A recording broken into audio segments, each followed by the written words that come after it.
This is Facts Not Included.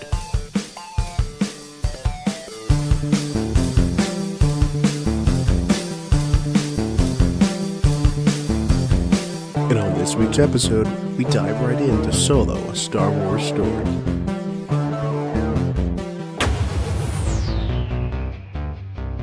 Let's get to it. What's up, guys? Welcome to Facts Not Included.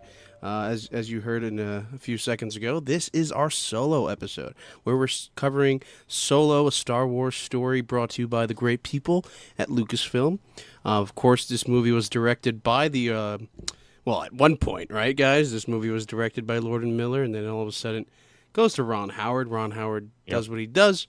Anyway, I don't know why I didn't introduce us. What's up, guys? I'm Peter Cabranes, and I'm with my great friends here, Mr. Michael Votto and Antonio Connolly. What's up, guys? Yo, what's going on? What's up, F&I crew? Wow. What? Yeah. Wait, what'd you say? F&I crew. It wasn't a curse. Oh, I thought he said something else. No, it wasn't a curse word. What did you think I said? I don't know, man. So, I don't know. You don't know? You tripping? All right, guys, let's not argue with each other. So just in case you guys are wondering why the audio may sound a little different than usual, the guys are at their own homes and I'm at mine. We're going through Skype, so just, bear with us if anything weird happens. Well, we're using soup cans tied to strings to transmit this podcast. It's a little hard. It's kind of windy outside. I have it all tied to Staten Island, so... bear with me if I cut out a bit. Well, and I think the longer string goes all the way to where this kid lives in a cave over here, Mr. Connolly. He lives in the he lives somewhere under the sea. Deep recesses of Queens. Under the Hudson River. He lives where the Italians like to dump bodies. But anyway, let's get into this freaking movie. So, no one asked for this movie. Like, let's be honest, right? I mean, I asked for this movie. Yeah, you actually wanted a Solo movie? Yeah, I mean, like, when they were announcing it, I was like, I was hyped for this. So that's pretty cool. Really? Like, yeah, no, I wasn't upset. Like, a lot of people, even now, a lot of people are upset. I guess we're gonna go into that a little bit later. But of course, when they announced it with like Rogue One and everything, I was just like, oh, that's pretty cool. I'm excited because I know a lot about Han's past due to EU stuff, but since EU stuff is not canon anymore, I wanted to see where they would change it, and I'm glad we got what we got. I didn't want one, but hey, I was on board because it's Star Wars. I didn't care like either or, but Yeah, because I didn't even ask for Rogue One. I mean, I just want to see the original, the new trilogy, so to speak. But I think the whole Star Wars stories are, welcome. I think, as long as they don't, cash out. But that's a big controversy because we could talk about, people's opinions on the, these kind of like spin-off movies. I was reading today about like the whole, people believe afraid of the Star Wars fatigue and it's coming. Yeah. Well, I personally don't like to think that it's coming, but I do understand some people's view on that. But going back to your view of wanting this movie or not wanting this movie, Mike, you not being the biggest Star Wars fan and only welcoming Star Wars into your life in the last 3 years. I'm the normie in this chat. Right, Yeah. So for you, being someone that's completely, unaware, really, of the canon, was this something that you were like completely on board with? I would say really no. I'm not against the movie, but it's not something that's gonna like pique my interest because I don't have like a set interest in one character. Han Solo, I know who he always was, but it wasn't like holy shit a Han Solo movie. It's not like just Star Wars is Star Wars to me, and with the mainline movies coming out now, I want to see them because they're all the rage, so to speak. The Force Awakens certainly was, prior to its release, but I wouldn't say that the Han Solo movie or even Rogue One really captivated my attention, that a hardcore fan would, exploring a part of the universe that fans haven't seen yet, other than say books or comics. Yeah, no, it totally makes sense. I mean, so because like. When you watch these movies, especially we get that idea from the new Solo movie. When you watch these movies, like they're really trying to separate that feel from the new trilogy from these Solo movies, literally Solo movies. Yeah. And like, as they did it in Rogue One, like the Rogue One movie starts no crawl, and it just goes bing, right into a planet, and we start seeing like titles, which is something we've never seen in Star Wars movies, like the use of like title cards for names of planets. And then the Solo movie does a great job of, which Antonio and I looked at it. I think we looked at each other when we saw this. That whole like the use of the title in the movie to just tell us that this is Solo, and the way they did that cool graphic they use. Oh yeah. That's really cool. Because if anybody remembers the graphic they used for Rogue One, oh my God, that was you really didn't like that. It literally you didn't like. Yeah, it looked like a Microsoft Word document. Like what was the graphic for Rogue One? 'Cause I don't even remember. it literally, I think it cut to stars in space and it went Rogue One, but it looked like Trajan Pro font on Microsoft It looked like Word. they just ripped it right off of Microsoft Word. It looked we gotta find so something. bad. It looks cool. It looked like how Peter used to Photoshop stuff on Microsoft Word. Yeah. It was really. I don't know how to use Photoshop. Let's so you not gotta get creative. Let's not use Photoshop because we can't afford it. Let's use Word. Yeah, it literally looked really abysmal. But or paint. Or paint. Oh my God, no. So this movie, being what it is, not something we wanted, at least not something I wanted, and not something everybody wanted. The majority of people apparently didn't want this movie. Only because it's like, all right, Solo. What can you do? Like, we don't want. Yeah. We don't. I think the fear also comes from like, let's not tarnish his legacy. Right. But okay, so we get the movie announced, and it starts. It starts filming, and then like 4 months in, they're like, "Yeah, we're gonna fire the directors." We're like, what? Yeah. Creative I remember differences. when we had a show during that time when that news hit. Yeah. And we were all worried about it. I started to get a little worried about it too. I was like, oh fuck. I don't know if this is going to be a good movie. And then I think after that whole thing, when they got the new directors and they didn't release anything, like no promotional stuff for it at all either. Yeah, at Star Wars Celebration, they were supposed to be there with the trailer, and then all of a sudden, no, we can't do that. We can't do a trailer. And I was talking to Pete a little bit about this, Mike, and we both were really worried about it because usually when a movie comes out, when they're done filming and all that stuff, they pump out a bunch of promotional stuff. The first real trailer we got for this movie was at the Super Bowl. Yeah, it was pretty late in. Yeah. From what I remember. Yeah, I think Ron Howard wasn't. I don't think they started really editing until October, and they might have finished like January. Yeah, and then probably legit finished probably a few weeks ago because that's how they do movies these days. They won't finish the real cut until like a few weeks later, but before the movie comes out. And it's like, it freaked me out because going back to like when they fired them, it's like, well, why? And then the whole news came out because they weren't using the script properly. They were doing too many improv scenes, and that's what I read. Yeah, and they then, weren't sticking to the script. That was it Kasdan put together, right? Yeah, that Lawrence Kasdan put together with his son. This guy wrote Empire. This guy wrote.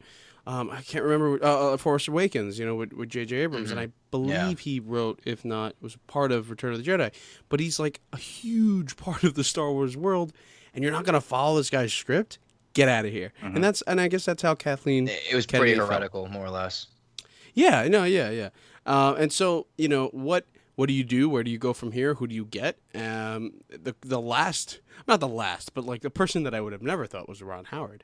Like, why him? Yeah. But I guess, being that he knew George, maybe George put a word in for him. We'll probably never find out. He has a connection with I believe he has a connection with Kathleen, and so I guess it made sense on their end. But on a fan's perspective, it's just like, sure, I guess that works. I don't know. And also the question is like, when's the last time Ron Howard made a hit? Because I don't know if it was his last movie, but the last movie I saw of his was that terrible Moby Dick movie. Ugh, Moby Dick movie? Yeah, he did like In the Heart of the Sea. You know that movie? You remember that movie? No? That was like 3-4 years ago, maybe. That wasn't the best movie in the world. It was all right. It was one of those all right movies. Yeah. So anyway, Ron Howard's chosen. Everybody's freaking out. When are we ever going to get this movie? Are they going to have to push the date? Oh my God! This is impossible. This is impossible. And then The Last Jedi comes out, and the world explodes. Oh yeah, with hatred. Divisively, It was like half and half. Either you like the movie or you just really hated it. Yeah. And I think I know I'm on the side of pure loving The Last Jedi. I just love that movie. I enjoyed it a lot. I don't know if any of you guys have you seen the CinemaSins video for The Last Jedi? No. No, I have not. Okay. Well, one thing I watched it this morning. One thing he just rips on and like he just shits all over the movie. And one thing specifically he shits all over is they mention fuel a lot in The Last Jedi, like spaceship fuel. And he's like, they don't mention fuel in any of the other movies. And well, like, why technically is this an issue now? Technically, they do it in Han Solo, in the Solo Yeah, they movie. do. Those the blue canisters. The whole I movie's forgot what they called them. coaxium. Getting energy power. Coaxium is the name of Coaxium? Yeah. Yeah, coaxium. Yeah. There we go. So, but yeah, you're right. Last Jedi does mention fuel a lot, and it's also kind of comes right out of a Battlestar Galactica episode. A lot of people could point. Oh yeah, true. Point fingers Very to. I think it was the season opener or one of those Battlestar Galactica episodes from back in the day. Which again, yeah, I'm not saying The Last Jedi is the most perfect Star Wars movie in the world, but I do love its themes and I do love its story and I do love what they do with Luke and with Rey and all that stuff and cool, Snoke's gone and all that stuff. But he died lame. But it's not a Last Jedi review. But I just think I don't know. No, yeah, totally. Half, I mean, all right. But maybe there's a reason. We don't need him.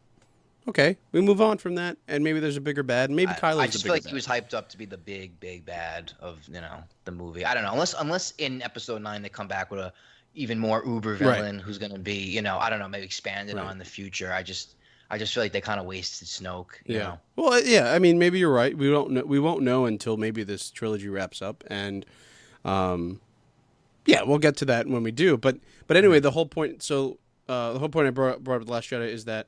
Once The Last Jedi came out, people were already nervous about Solo. Spirits were low, yeah. And then all of a sudden, Last Jedi comes out, and everybody is just like, "Uh-oh, do we even want to see Solo now?"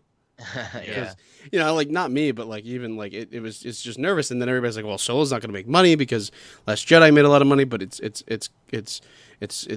so terrible according to some people." But it's not true because like most of the fans like it. It's just that it's just a very vocal. I think it's a very vocal minority is behind the whole I don't like it. And so it's because they're vocal, which is why they're getting their voices heard. And also, whatever. But that's that. But so the hype for Solo has been a very weird run. It's gone up, it's gone down, it's gone flat, it's gone up again, down again. I don't know where it was. The roller coaster, right? And then it doesn't help the fact that Infinity War comes out 3 weeks before, Deadpool comes out the week prior, and then Solo. From what I'm understanding, Solo's made a lot of money this weekend, but I'm curious as to how much it's going to make. I don't expect this movie to be $1 billion movie, and I don't want heard it. The box office was pretty weak. I don't know that off reports. Yeah, I'm not a lot of people didn't. A lot of reports are saying that its minimum that it wanted to make, it's not there yet. Opening weekend, so I think it made $101 million domestically. For its 4-day weekend, which is fine because Disney was projecting anywhere from 100 to 150. So it made Disney's mark. It's underperforming for some people. I don't think it's an issue because again, it's not a movie that everyone was excited for. It didn't come out in December when Star Wars movies have been coming out. It's also again, there's 2 major movies out with it. Yeah, Star Wars Last Jedi, Star Wars Force Awakens, and Star Wars Rogue One literally went against nothing. I'm not saying I'm not just being a fanboy here. I'm just saying that the box office speaks to what's there. And again, I don't think Disney's expecting Solo to be $1 billion movie. I think if Solo makes a solid $700 million, $800 million, Star Wars is going to be happy. I mean, Lucasfilm's going to be happy. That'd be considered a success. If it makes 500, maybe Disney's going to go, well, let's rethink about a sequel or something. Or I don't know. Maybe they have their plans already and they don't care about box office about this movie. Maybe they just made it to make it. They have all the money in the world. Maybe that is the case. They made a shit ton off of Infinity War, so. True. Yeah, I also well, think there's it came out in the wake of literally 2 science fiction Yeah. action hero movies, more or less. I think it's just the timing is pretty bad too. Yeah. Everyone was riding the Marvel bandwagon with Infinity War, and then Deadpool, and then this comes out, and it's kind of just like, oh, the third movie. I just think, and I'm not, I'm excluding hardcore fans, of course, but I think, they beat them to the punch. You just have these 2 Marvel movies that are like back-to-back science fiction action hero movies. Yeah. And then Solo comes out, plus, Marvel's been on a roll with every movie they've, made. And Infinity War was obviously an enormous success. Everyone loved Deadpool 1, so everyone wants to see Deadpool 2. But this is suffering from the fatigue of, Star Wars fatigue and science fiction movie fatigue all coming out within the same month of each other. So I think that's kind of a reason for that, kind of limping box office performance. Yeah, and it'd be really cool if Solo does make $1 billion, because I think it will be the first movie franchise ever to have 4 movies with $1 billion in a row. Wow. Because Force Awakens, Rogue One, Last Jedi, and then Solo. But I doubt, again, like I said, I doubt Solo will make $1 billion. But if it does, it will probably be the first franchise to ever do that. But anyway, let's get into the movie, because we've talked enough about the weird, like, that negative vibe that this movie had. And going into it, a lot of people were like, oh my God, it has a 70% or 70-something% Rotten Tomatoes. It must suck. Wait, what? That doesn't. Do you know how Rotten Tomatoes works? Like, chill.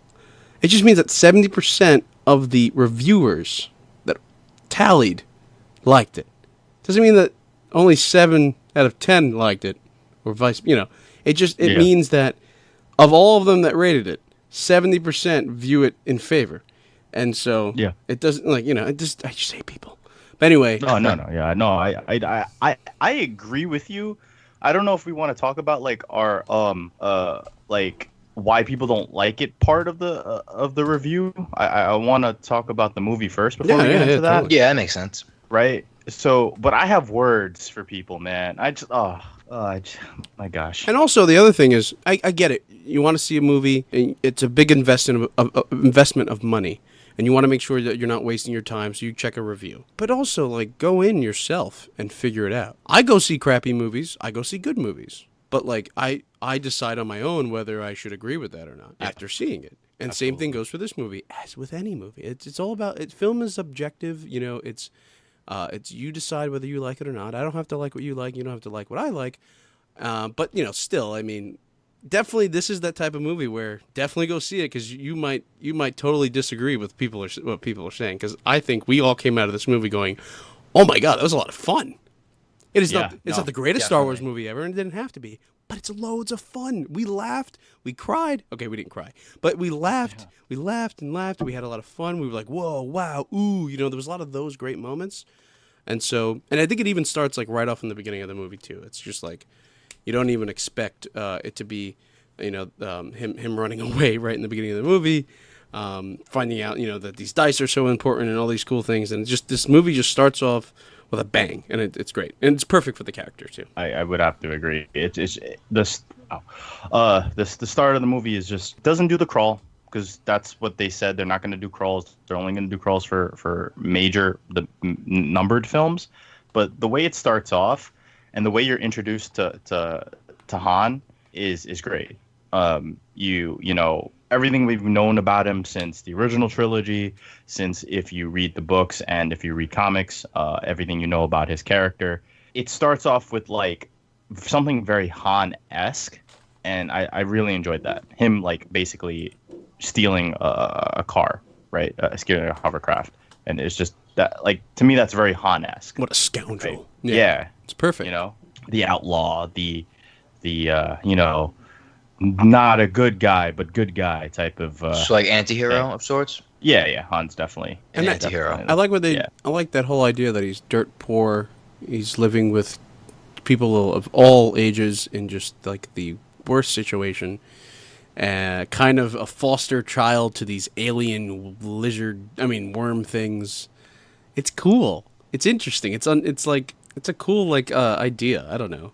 I mean, I'm sure we've seen it before. I can't think of where, but like, it's just a cool idea of setting him up. It's a good setup because we don't. Again, this is the first ever real background of him that's canon, and it's a nice start. Was there EU like expanded, I guess, like background on his like, I guess, childhood or really early story? I don't know. I can tell you I don't know. Yeah, I don't. I'm not entirely sure. Okay. The only thing that I know EU was he was a stormtrooper. He was a part of the Imperial stuff. I see. I see. So that was, I guess, that carried over from into the movie then. Yeah. Which is probably, Mike, I think you were saying that's probably one of your favorite scenes, right? Yeah. I guess like the whole like quick ground combat montage. It's like I don't think in any Star Wars movie. I mean, obviously you have the the stormtroopers versus rebels and Luke and Leia and whatnot. But I think that kind of like really like I don't know, Saving Private Ryan, how cliche that would sound, but you have that really like kind of like typical movie combat scene, like in the Star Wars universe. I think it was just really cool to see something like that kind of like just gritty-esque. And I wish there was a movie we'd see. I wish we saw more of that. Yeah. As him as a stormtrooper, but I guess for the sake of the movie, he's not a soldier. He's a smuggler. He meets up with the gang, of I guess you would say like imposters, soldiers, whatever, who are really also smugglers, just wearing, stolen Imperial uniforms. But I thought that was like one of my favorite like parts of the movie because that came out of nowhere. It was just like, oh shit, he's on a transport. You think he's gonna be a pilot in the Navy, and then boom, he's on the ground, and it's just like shit's exploding, and it's like, oh shit, this is like a war movie. Like, what's going on? I thought it was just like some scrappy smuggler movie, like heist or whatever. But then holy shit, there's like a ground combat scene. I was like, whoa.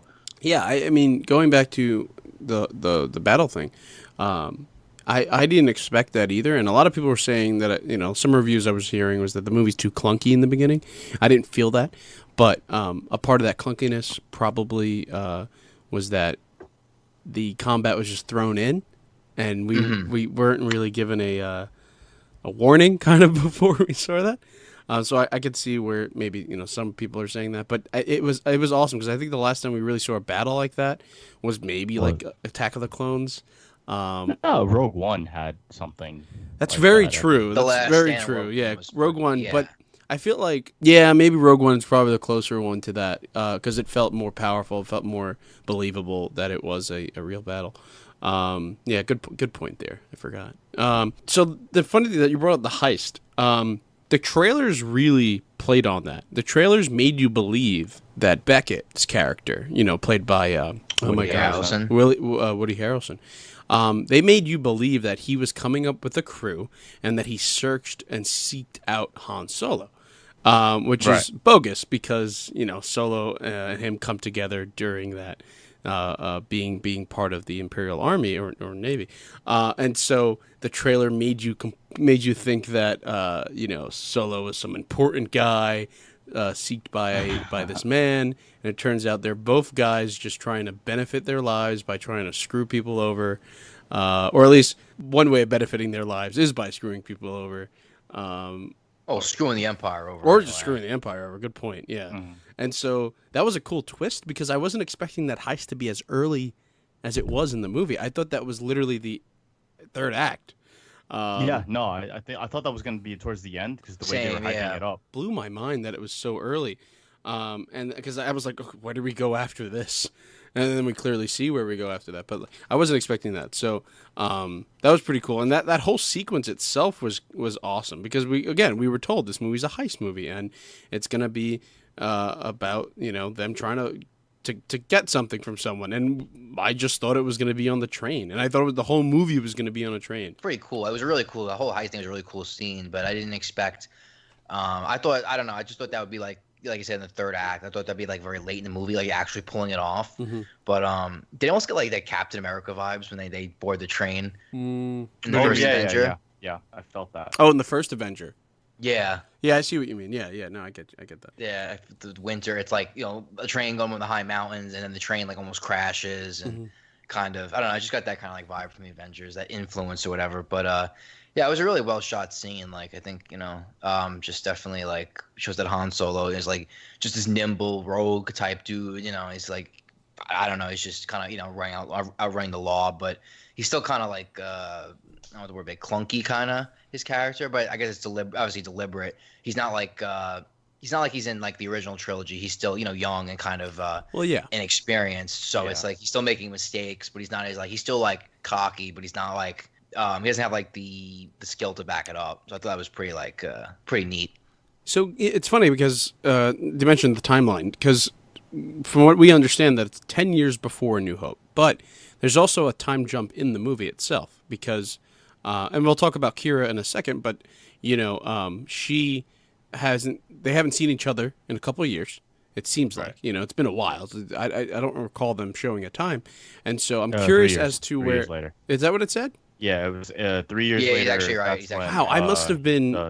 Stormtrooper I must have been eating because we went to the Alamo Draft House, guys. Just check out this movie. Definitely recommend going to see a movie there. But I must have been looking down at my sandwich as that happened because I was very confused. So 10 years. So it's probably, was that 7 years before A New Hope, most likely, unless it's 13 and then 10. I believe the 7. I believe it's probably then 7 years before A New Hope, which still makes sense. It's fine. Because a lot of people, another issue with people going is, who the hell's Alden Ehrenreich and how is he going to play Han Solo? And in my opinion, he pretty much knocks it out, because I know for you, Antonio, you had a little harder time, but for me, it was more or less right off the bat. I was just like, okay, this guy's Han Solo, because he's just doing little things, little just mannerisms. He does an excellent job of picking up things that Harrison Ford did.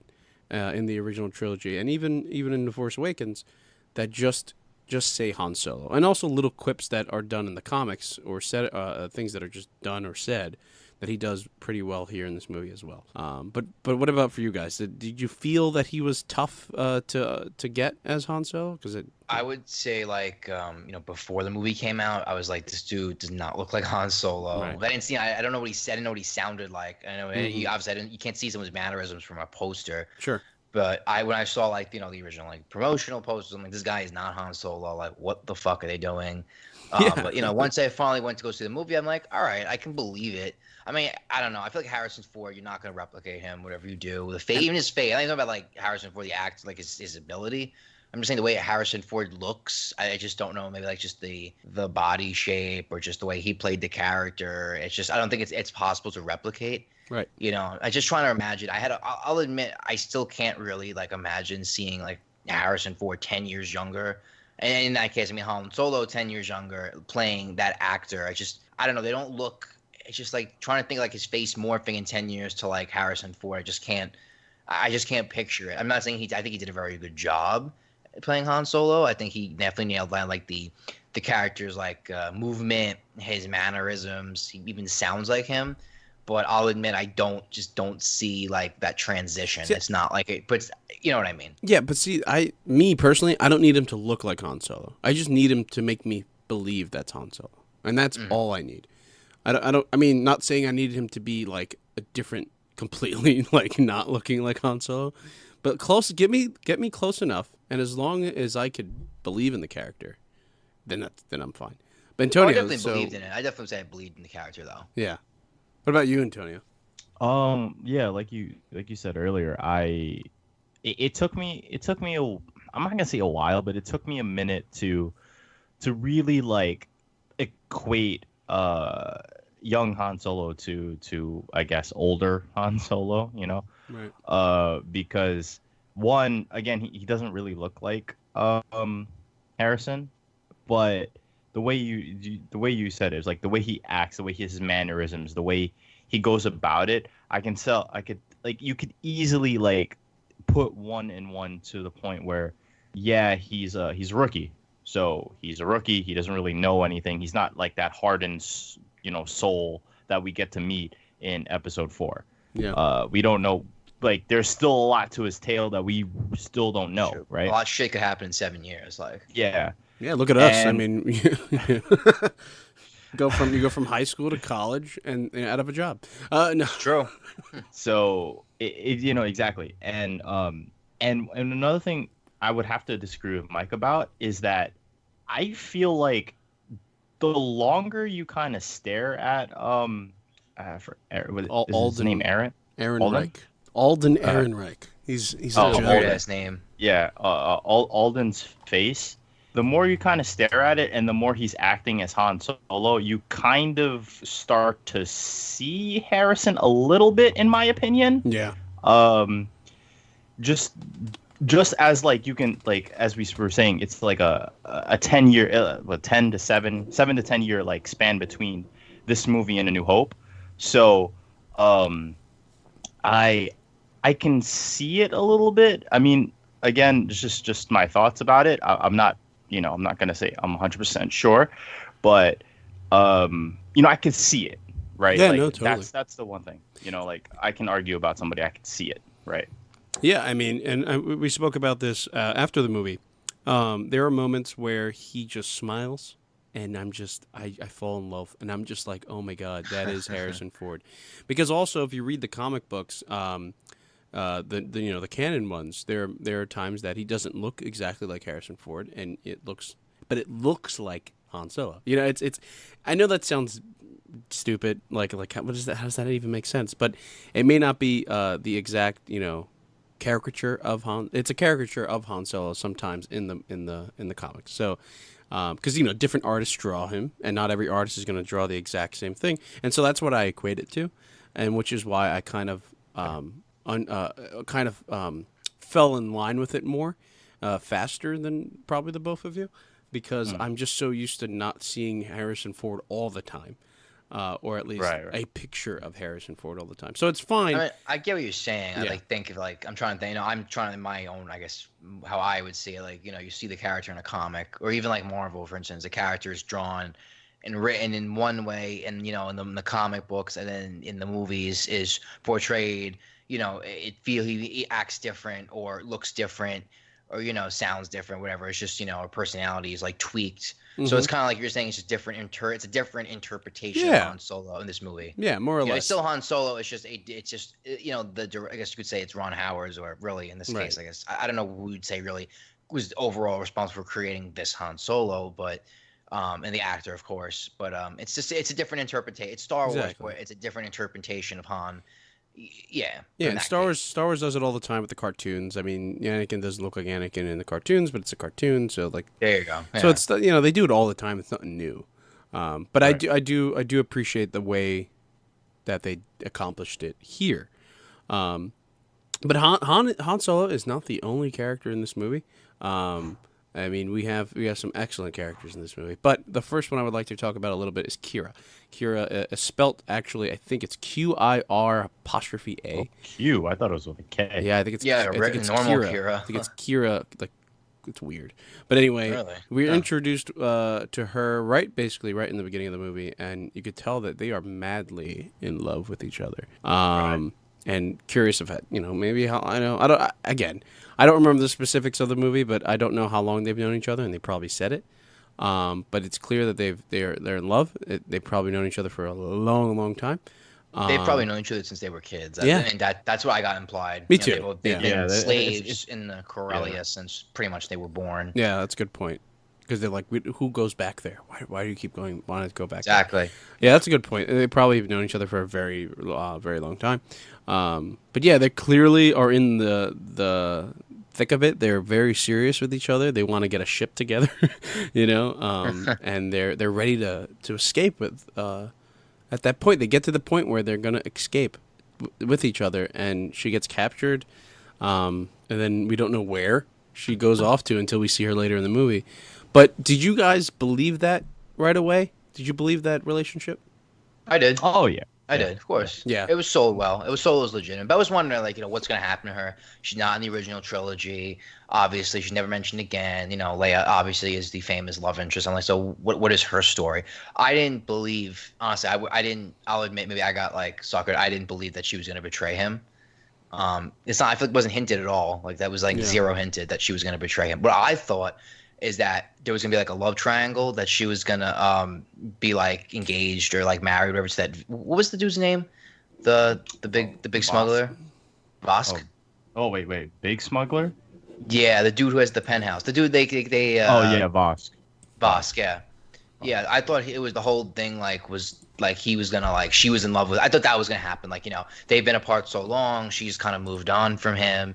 She has her own life, and now she's in love with this guy, and she likes Han with like a friend. I thought that was gonna be like the plot, like she fell out of love, but obviously that's not the case.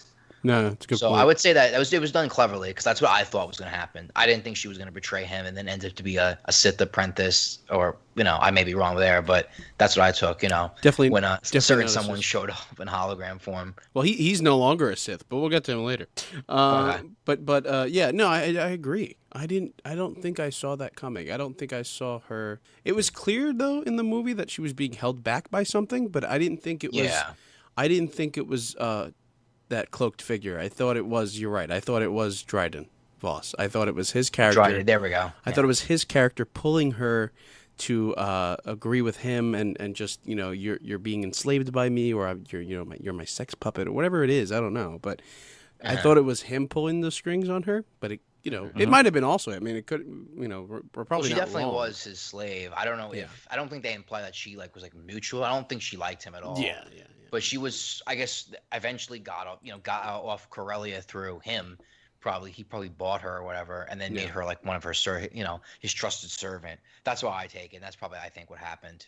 That's true. 'Cause, I mean, he is clearly part of some crime syndicate, and so he probably, not to be off topic, but Corellia in the Star Wars universe, doesn't that produce most of like the ships in the movies? Yeah, and they point to that too. They even mentioned that in the movie.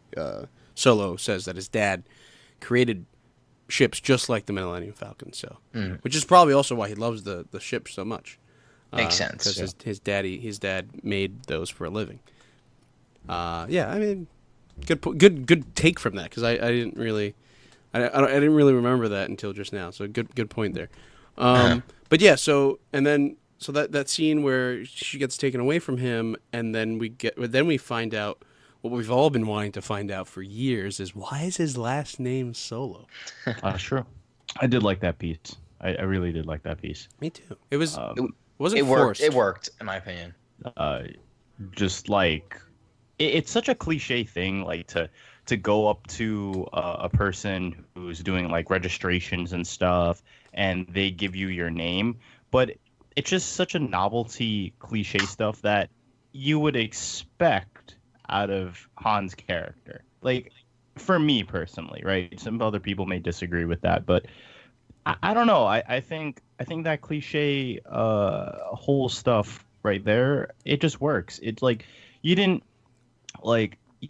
need to go in depth about like, oh, his lineage is so and so, and he's not Jabba the Hutt. He's not like a Skywalker. He was this run-of-the-mill guy from the original trilogy that kind of got roped into the greater good of stuff, even though he really just didn't want to be there.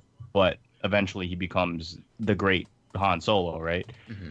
But I think that just way of explaining who he like his name and how the Solo name becomes becomes synonymous with like how great Skywalker is too, is I think that's just a perfect starting point. Yeah, I think it worked. It was so simple. It's like, why is it Solo? Oh, because he has no people. Quote, he has no family. He's a rogue. He's not attached to anything. Solo, he's by himself. I mean, I thought that was like rumor, like my own head, like, why is he named Solo? Like, why was this character given that name? Han, I don't know why Han, but Solo, because he's a rogue. He acts alone. And then they kind of just say, oh yeah, why are you called? What's your last name? I don't have one. Well, you're Solo because you have no people. Yeah, it makes a lot of sense. I mean, that's probably exactly what George was thinking when he made it, because like you even just said, like he's a rogue. He's on his own all the time. He's a Solo, and that's probably what George thought. And so, I mean, also like if they did it any other way, which like hey kid, what's your name? And then my name, it's Solo because I'm a rogue. So if he gave it, I would have been like, oh, ew, that's stupid. That would have been cringy, yeah. But I feel like being that someone gave it to him, cool. I'm down with that. And it's also technically legal now. It's his legal name. So that works out. Now, it's just legal. Yeah, it's actual. We're not going to get It's given to him by like a border checkpoint guard. It's like so with Dane, it's not like anything fancy. I think that's kind of like emphasize the character really is a nobody. Like, Yeah, he's Ray essentially. pretty much. Yeah, he's right. Yeah. No, and also we're not going to get a story down the line that it's like Han Solo's real last name is, but it's his legal name is Solo, and no one else is aware that it's not his name. So that's good because I don't want to hear a stupid story down the line where it's like, oh, his actual last name is Snoke. What? Wait, terrible. Yeah, because it would also canonically wouldn't make any sense. Han Snoke. Han Snoko. Well, that sounds like a great title for this episode. No, I'm kidding. Did anybody get cut in half in this movie? No, right? No, but were there any hands that were chopped off? Yeah, I was about to mention. Any hands get chopped off? Yes, I think Dryden does it in the beginning when we first get introduced to him when he's fighting that guy. Mm-hmm. I think he chopped. Well, yeah, Chewie. Well, Chewie pulls two hands off. Chewie pulls off two arms off, and then Han gets mad at him. He's like, "Dude, I was gonna wear that." That uniform. Oh yeah, he's like that perfectly good uniform you just were spoiled. Oh my God, can we just say that? That's another thing. Chewie and Han in this movie are just perfect, in my opinion. Beautiful. Just perfect. Also, finding out that Han could speak Wookiees, and when we find out he's just yelling at him to stop about to murder him when they meet each other. That's just so perfect. I didn't expect that to be Chewie anyway. I thought that was actually a monster. And then Megan, my girlfriend, was just like, I think that's Chewie. I don't think that's a creature. I assumed it was Chewie from. I didn't get that. I got the scene, but when they had when Chewie's chained up like in that like basement. But I don't know if they were implying that they threw prisoners down there and Chewie was killing them, or if they chained Chewie down. Because you see like destroy the dead droid like at the side. But like, was he like killing? They were like throwing like prisoners. Was he like Chewie like killing them? Yeah, I think so. I think he killed them. Yeah. Yeah, I think Chewie definitely killed because they use him. I mean, it goes back to that. Him pulling off the arms of someone. He'll just do anything to defend himself or his people, or his friends. So I think he was murdering prisoners. I think why would he be killing prison? He's a prisoner himself. Why would he be killing like random people? To survive, maybe. Maybe they told him that if you don't do this, we'll kill you. Possibly. I mean, that's possible. I mean, in the beginning, they're like, yeah, we haven't fed him in like 7 weeks. That too. Yeah. He's just going insane, more or less. Yeah. Maybe it is that he doesn't kill. Maybe it is that they just keep him as a prisoner. But I do think they imply that he was a vicious, murdering dog. But that interaction when they first meet is just so cool. I mean, the fact that he's just yelling at him in Wookiees or Wookiee, whatever they call it, and finding out that he could actually tame him, because that's another thing. Because at this point, Chewie has been probably enslaved for a solid 9 years, maybe. Yeah.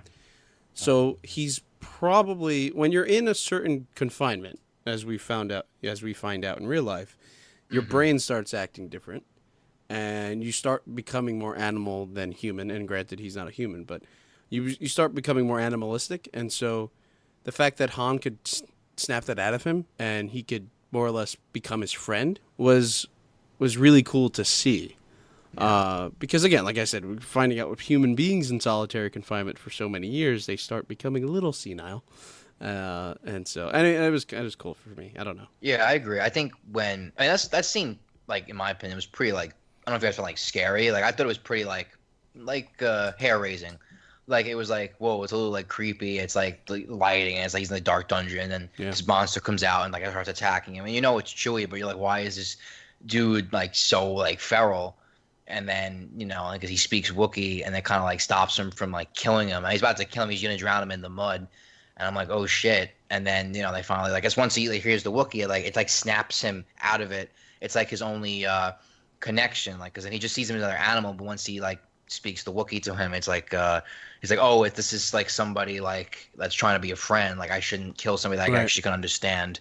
So I think that's kind of what like snapped him out of it. But that whole scene I thought was like pretty for a Star Wars movie. Like it was pretty like scary, like in a thriller sense. Yeah, no, it reminded me of the scene where Luke gets tossed down to the where is it, the Rancor. Rancor pit. Mm. Reminded me of that a lot, where this creepy, grotesque giant creature is about to murder, our beloved character. And again, this is one of those scenes, and there's a few of them in this movie, where you don't know if Han is going to make it or not. And for someone who doesn't know Star Wars, that would have been that's a scary scene for them. They're like, wait, this main character that I don't know could die. And granted, we as fans of the series know that it's Chewie and we know that it's Han Solo, but they're making these movies, and I keep repeating this to people. They're making these movies they're making them for the fans of today, clearly, but they're also for a canonical issue. They're making these movies so that you could watch it in order and understand that, this is Han Solo. Who's this guy? Okay, he's this guy. And then the next movie, he's older now, and he's this guy that doesn't want to be a part of this thing, and then he does. Oh, that's cool. And he dies later. Oh, that's such a cool story. And that's what they're doing. They're not just making this movie to make the fans of today happy. They're doing it for down the line. And so this is one of those scenes where you're just like, oh, this is dangerous for him. Of course, yeah. Like I felt, was like, oh shit, is he gonna get is Chewie gonna like drown him in the like choke him, like choke, like friggin' kill him? He went But, like, hard, obviously, yeah. he's not gonna do it, but it's like it convinced you enough, like he's in danger. Yeah, yeah. And later in the movie, we see that Chewie is about to get his face smashed by a rock, and Solo saves him with when they're on that train. Yeah, just barely saves him by like a friggin' a minute. I don't know, it's just me. This is definitely like, in my opinion, Is this probably the most violent Star Wars movie? That's a solid question. I don't know in terms of what. In terms of like just raw violence, and then even less like profanity that you see on camera. A lot more cursing in this movie. There were a lot of deaths. To be honest, there's a lot of cursing. There's a lot of deaths. There's a lot of on-screen death in this movie. It's definitely not the most death in a Star Wars movie, because I want to say that goes to The Force Awakens when they blew up 4 planets. But that's off-screen death, so. Right? But for on-screen deaths, this might be up there, if not up there, at the top. But that's a good point. So a lot of violent deaths in this movie. Like that's what I thought. Like, a lot of people getting like friggin' like killed up close up. Yeah, and there's a lot of, like you mentioned, a lot of minor or major cursing in this movie, which is funny because. Well, there's any major. Was there any major? I don't think like any F-bombs, but there was. Good point. Did somebody say shit a couple of times? I feel like someone said shit at least once. Someone leaned towards it. Like I think Lando said, "Oh shh," and then he got to the SHI. Again, as we mentioned in the last episode, there's nothing wrong with the cursing in these movies. It's just interesting that a Disney Lucasfilm movie would even resort to allow it. Yeah. There's no profanity in the original trilogy, right? I don't think so. I can't say I've ever noticed it. Yeah. But there's also, like, in this movie, there's a lot, and Antonio and I mentioned this on the train with each other, that they mention hell a few times, but there's one moment that Beckett, which we'll get to Beckett in a second, but there's a moment that Beckett mentions hell, and he says, "I'll see you in hell," or I'm gonna bring you to hell," whatever it is. It says something like that to one of the characters, and I just go in my head, well, do they have their own version of that in this world? Because that just opens up a lot of worms now.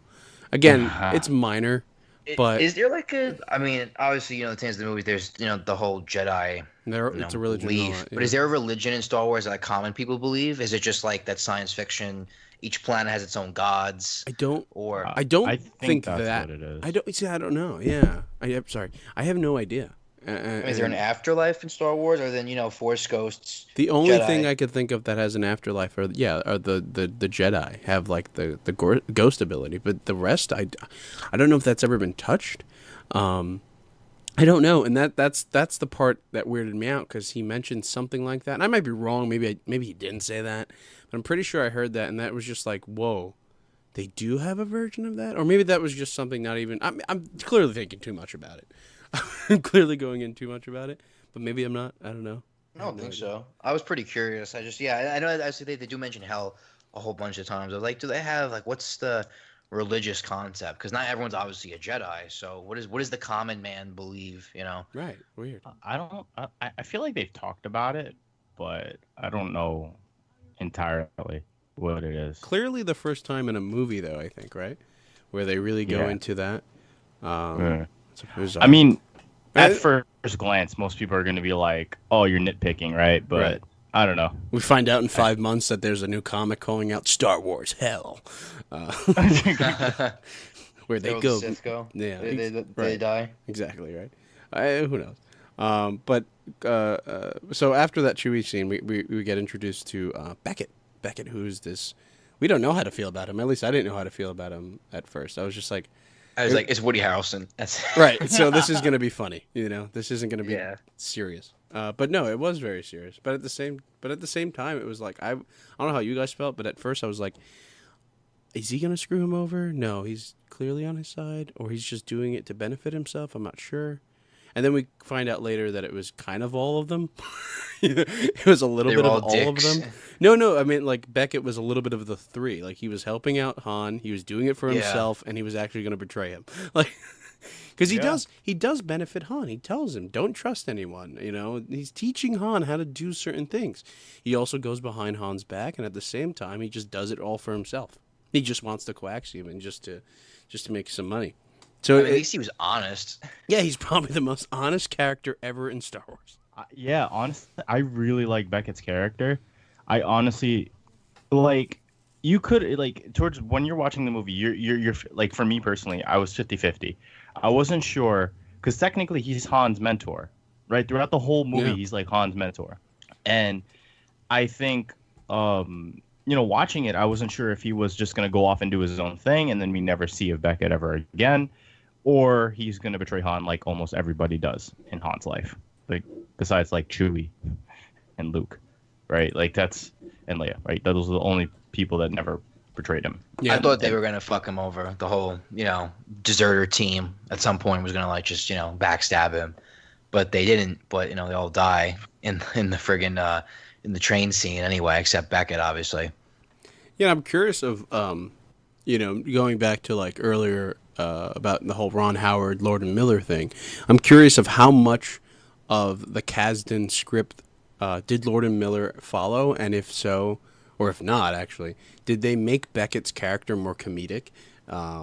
Because I feel like when you hire a guy like Woody Harrelson, you wanna, I don't know, you feel like you wanna go both ways. Because if you know him from Cheers, he's really funny, but then if you see him in like Hunger Games, he's very serious. So he definitely has the chops to do both. So I'm curious of when they hired him. Lord and Miller was when they were shooting. I'm curious if they pushed him more to that direction. Glad we get the version we get now. That's another thing. I wonder how much of Lord and Miller's movie at all is even in this, if any. Because reports were that they shot most of the movie over again. So Probably very little, to be honest. But Yeah. I had thought they fired him, and they're like, "Oh, we're not sticking to the script." I feel like a lot of it was heavily chopped up, Right. re-edited, reshot, maybe very small bits and pieces, but probably a majority of it was like done over again, which sounds pretty brutal when you think about it. yeah, no, yeah, true. That's a weird tangent, but yeah. So they go to they do that thing, they do the heist, right? And the we get heist. we get introduced to all these characters before the heist. Hit my mic there. And so we get introduced to all the characters that are going to be a part of the heist, and then the heist happens, and then that like villain thing comes in. I forget their name. The Marauders. I don't think they had a. Yeah, but the main There's- one. Do you remember the name? The main one? Because I thought that was the main villain of the movie. Yeah, same. I thought it was gonna be the main villain of the movie too. Like they were like this Marauder group was trying to track them down and get back the coaxium, but no. And then plot twist, is a hero, a young kid that's another, spark that will light the fire of the rebellion. Yeah. Yeah, I that whole, I'll agree with some people, like that whole like the fire of the rebellion shit. I was just like, really? It's getting really cliche now. Yeah, I had enough of that BS in Rogue One. All right, I don't need this 10 years before Rogue One. Like technically, I don't need that. I don't need that before. No, stop it. So the name of the character is Envious Ness, which is actually I thought that was the name of the group, but apparently that's her name. First of all, thought that was a dude before They take the mask off. Yeah. Yeah. But back to the Spark of the Rebellion stuff. No, I had nothing against. The reason I'm not against that is because, again, going back to the books, going back to the comics and all that stuff. This is a time period where it's very clear that people are sick and tired of all this stuff that's going around in the galaxy, and things start moving along. Obviously, it started. It was starting, as it began, as the Empire began. But this is where the things start kicking. Things are starting to move really, really fast. We're getting to those points. So I didn't have a problem with that. I get why. Yeah, I get why, because it's like, oh, second straight solo movie. I mean, standalone movie where they talk about it. But I think there's a reason, clearly. No. I understand in canon, in storyline, like, it makes sense. People are getting fed up with the Empire. You see it in this movie. Han is like, oh, we're the insurgents. We're the bad guys. I'm not going to say it's forced, because in storyline it makes sense. But for a movie, I think it is forced. That's my problem with it. I agree with Antonio. I think, okay, this is another normie tangent, but the whole rebellion. Obviously, if I take the movies, it's not centralized, right? It's just like a loose band of groups, or at least by the original trilogy. Is it a more unified party, the rebels, or is it always kind of just a spread out across the universe, just ragtags? Well, there is a centralized group, and then they have little pockets around the galaxy of people that support them. I see. So essentially, they're obviously not to go too tangent, but by the time of the dissipation, I guess where the Empire breaks at the end of the Last Jedi, then you have that time gap. The Empire still, exists. Obviously, is the First Order, but the rebels still, I guess, from the new movies, they're never really this cohesive. I guess the most cohesive you see them is in the original trilogy. But they're never really this cohesive group, right? They were getting picked off at the end of The Last Jedi. There's still is there still obviously more rebels out there?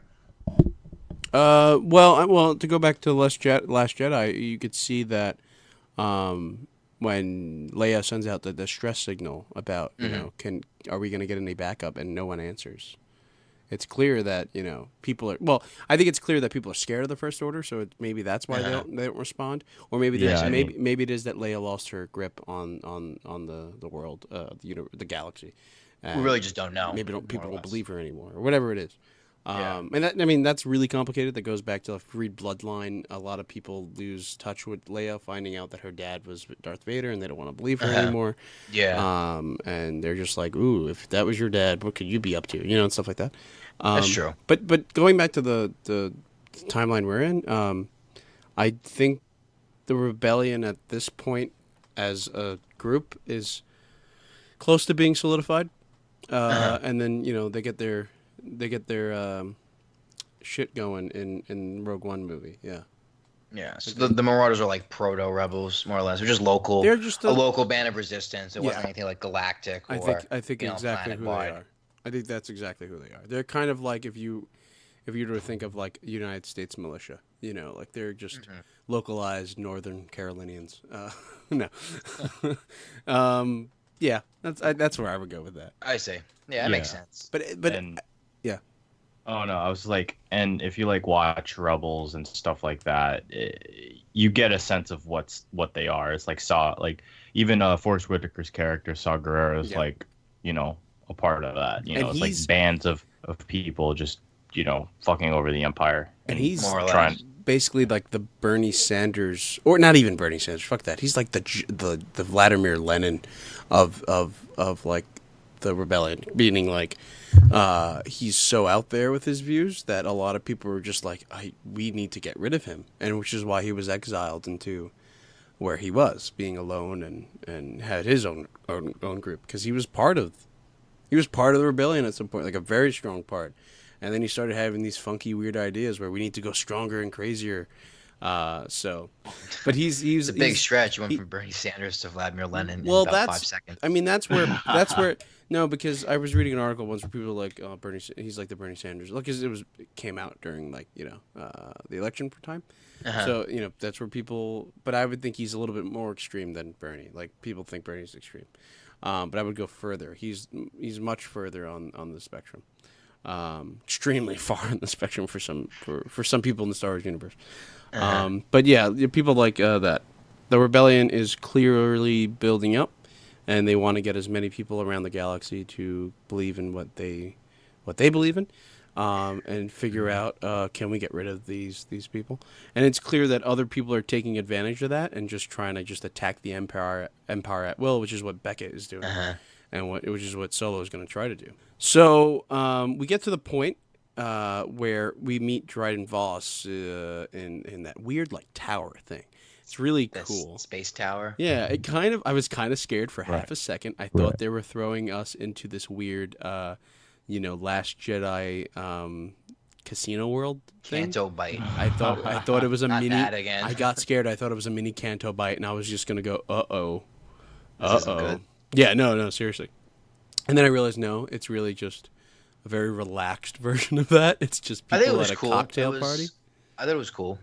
And I think some of the best scenes in the movie are in that building, and well, obviously all the plans are being done there, but solid moments are happening in this room, especially when they first get there to the cocktail party, because Beckett's just like, stay to yourself, don't talk to anybody. What does he do? He meets the love of his life, and right, and we find out that she's possibly been enslaved, captured, whatever, and then we find more about Beckett and his teachings to Solo, more of the whole mentor thing, of him telling him, never to trust anyone, careful, all these people here are gonna screw you over, or whatever it is that he says to him, and I liked those scenes.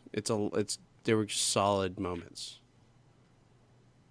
I agree. I think his character was just really. I think his character was pretty intimidating. I was reading somewhere originally he was supposed to be an alien. I don't know if that's true or not. Oh, interesting. Yeah, that's what I read originally. But the CG, they just because of the reshoots and everything, they just didn't have the time to do CGI aliens. They just said we'll just make him a human character. But I think he was pretty, especially in the ending fight. Like he was pretty competent. He was a pretty competent villain. Mm-hmm. I think he wasn't like a Hux, which was just like an idiot. But you're talking about you see Beckett as a villain.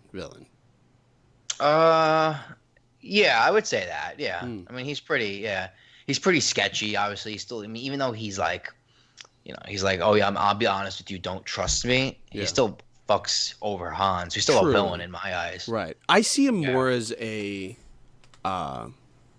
obstacle rather than a villain. I feel like if Han can get rid of him, cool. I just don't see him as. Well, he's clearly, obviously, I'm not saying you see him as the main villain. I know that. No. I know that. But I just don't see him as a villain. I just see him as a means to. An end. It means to an end. He's just someone in the way. I mean, yeah, Han just kicks his ass. I think his ass. Han kicks his ass. Because I feel like if Han was to just walk away from Beckett, it would it wouldn't affect anything. But I feel like if Han's to walk away from Dryden's gonna get people on him. Exactly. Yeah, they didn't even mention that. Like, true. Beckett tells him he's like, oh, the friggin' Imperial Army is not gonna send like bounty squads on our head for like one looted shipment. While he will. Right. Yeah, and I that's why, and I don't know. I don't see him as a villain. I guess I have to because I wouldn't know what to call him. I just see him as just a means to an end, or just he's a jobber. Yeah, he's basically Zack Ryder. He's what? You don't watch wrestling? No, I do watch wrestling, but like, what's a jobber? How? No, I know what a jobber is. I feel like because if Han could have easily just beaten Beckett, and he does. I mean, you see that. Yeah. I don't know. I just see him as like that mentor figure that's like, you must kill me to become stronger. So the Sith. Right, but without obviously going into that realm. But I could, but you could see that on the good side too. You don't have to. That doesn't have to always be a negative evil thing. So I don't know. I don't know where we're going. I don't know where I'm going with that. I just don't see him as a villain. That's all. I don't. I just saw him as like another gray-esque character. Yeah, Gray. He's a Gray Yeah. character. Okay, that's You perfect. know? That The is whole team is Gray. That whole team, that whole smuggle group. Now, I guess a topic. minus That Chewie. character, Yeah. that alien, that Rocket Raccoon. Oh my God, he's knockoff, the probably generic Rocket Raccoon knockoff. my favorite character in this movie. Yeah, really. Although I Really? mean, I'll take that back. Not like he's not a main character, but he is, but he isn't. Like he's not the main like four. He's not Beckett. He's not Han. He's not Chewie, and he's not Kira. Minus those four, and of Okay. course minus Dryden. Really? He's my favorite character. I think he love was just him. there. Oh, I love him so much. I Yeah, want to he's just see. Really, just the me. Yeah. I want to he's just- see him more. Obviously, we're not because he's dead. I'm one of those people. I want to see a comic of this guy. I want to see a comic book on this guy. I want to see his It's backstory. The Star Wars universe, Rocket Raccoon, pretty much. Yeah. He's solid. I like him. And speaking of, I guess, of other secondary characters, what did you think of L3?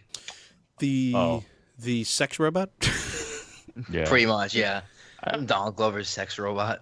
She was cool. I feel like Disney and Lucasfilm have been doing good jobs with like robots as of lately. The robot from Rogue One was pretty solid. Yeah. This L3 is pretty solid. You know, just they're dehumanizing these K2SO. characters. They're humanizing these characters, and I like them. It makes you, it doesn't make them like deadpan characters. Like they're trying to give the characters the R2 C3PO like type of I wouldn't say relationship, but they're I think L3 is a much more like 2018-esque kind of humor droid. Say, Why, I 'cause guess it if you wants say, and equality? if I'm being like kind of like modern, like sassy humor, that I don't think you'd see like in a '70s Star Wars movie. I mean, you could have, but I don't think it would have fit that original George Lucas kind of like idea. The dynamic between C3PO and R2D2 is more like serious but funny, while this L3 character was just like a wisecrack and just kind of like being all sassy. That was kind of like her attitude, like what she was meant to do. But yeah, she reminds me of a little bit of a C3PO, like a female C3PO. She's very, because he's arrogant and In a and sense, he's yeah. wisecracking, and so I get that. Like, if you were to like the closest comparison would probably be him. But I agree with you. Like the jokes from her are things that you probably wouldn't hear in a '70s Star Wars movie. Yeah, That's a good point. Yeah, you wouldn't hear the original trilogy, even the prequel trilogy. Well, maybe in the prequel trilogy. I but- do love her fight for equality joke because I don't think it was a joke, but her line because minus the world we live in today, forget like the people seeking equality today, but in the Yeah. world of Star Wars, robots are still trying to fit in, so They're oppressed. It more or less, makes just sense in the robots, world. slaves. It's Yeah. it's not just a line for us. It's a line literally for the world that they live in. So it fit. I liked it. Well, Kessel is a slave planet for droids, a mining planet, pretty much, right? Mhm.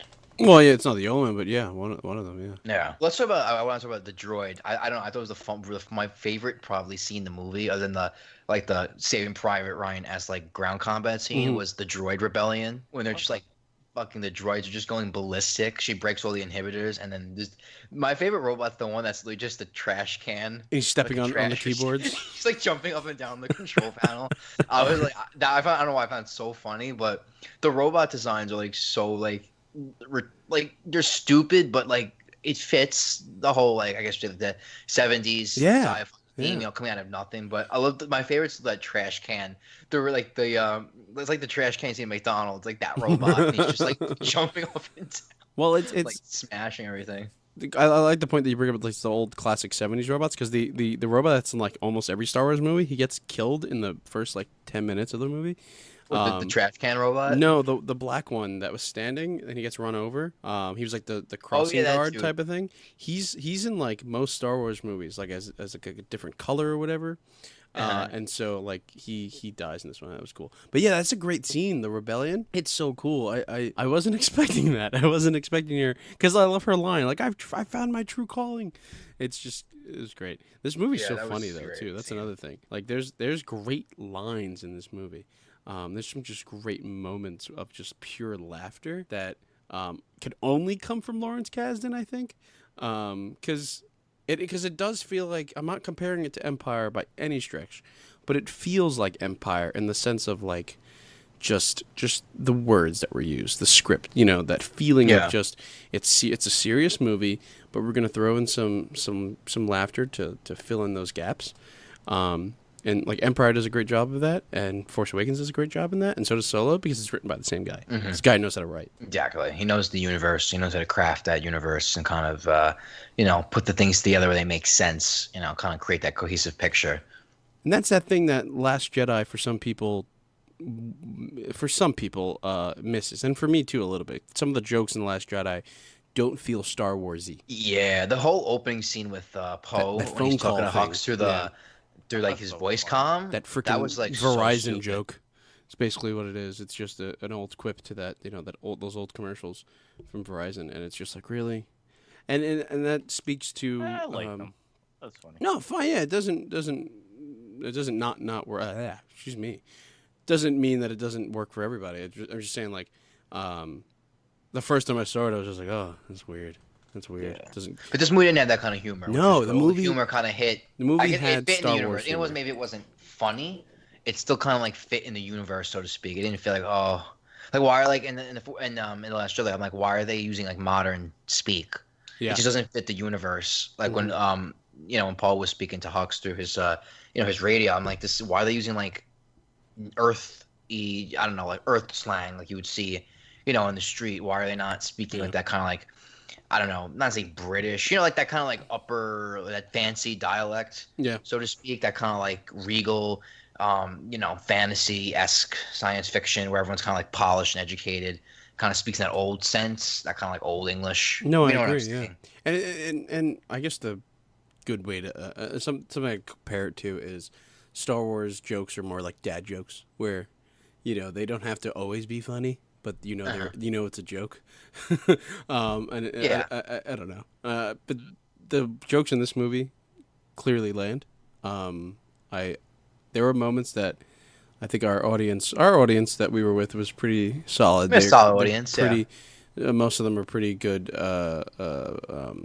I mean, I can't compare people's fandom, but you could tell they know Star Wars, and you could tell that they laughed at the spots that Lucasfilm wanted them to laugh at, and so. Yeah, I mean, especially since we went to the Alamo Draft House, I think you're getting a very different crowd. Yeah. You're getting a crowd that's going to control themselves because they know if they start acting retarded, they're going to get kicked out. True, good point. So I think you're going to have people more subdued, but I definitely think we had an audience that was consisting of fans. Like I said, they knew when to laugh or cry or kind of just react at the right moments that, you would and Antonio would. So I think definitely we had an audience that was, a real Star Wars fan, so to speak. Yeah, yeah. Oh fuck! It's funny. I forgot. I wanted to talk about Dryden Voss, and I mentioned him. We mentioned his little castle thing.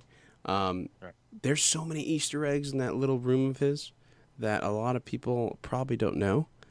For instance, there's a Mandalorian outfit in the background. I don't know whose outfit that is, but it is Mandalorian. I'll tell you that. You clearly see that that little classic.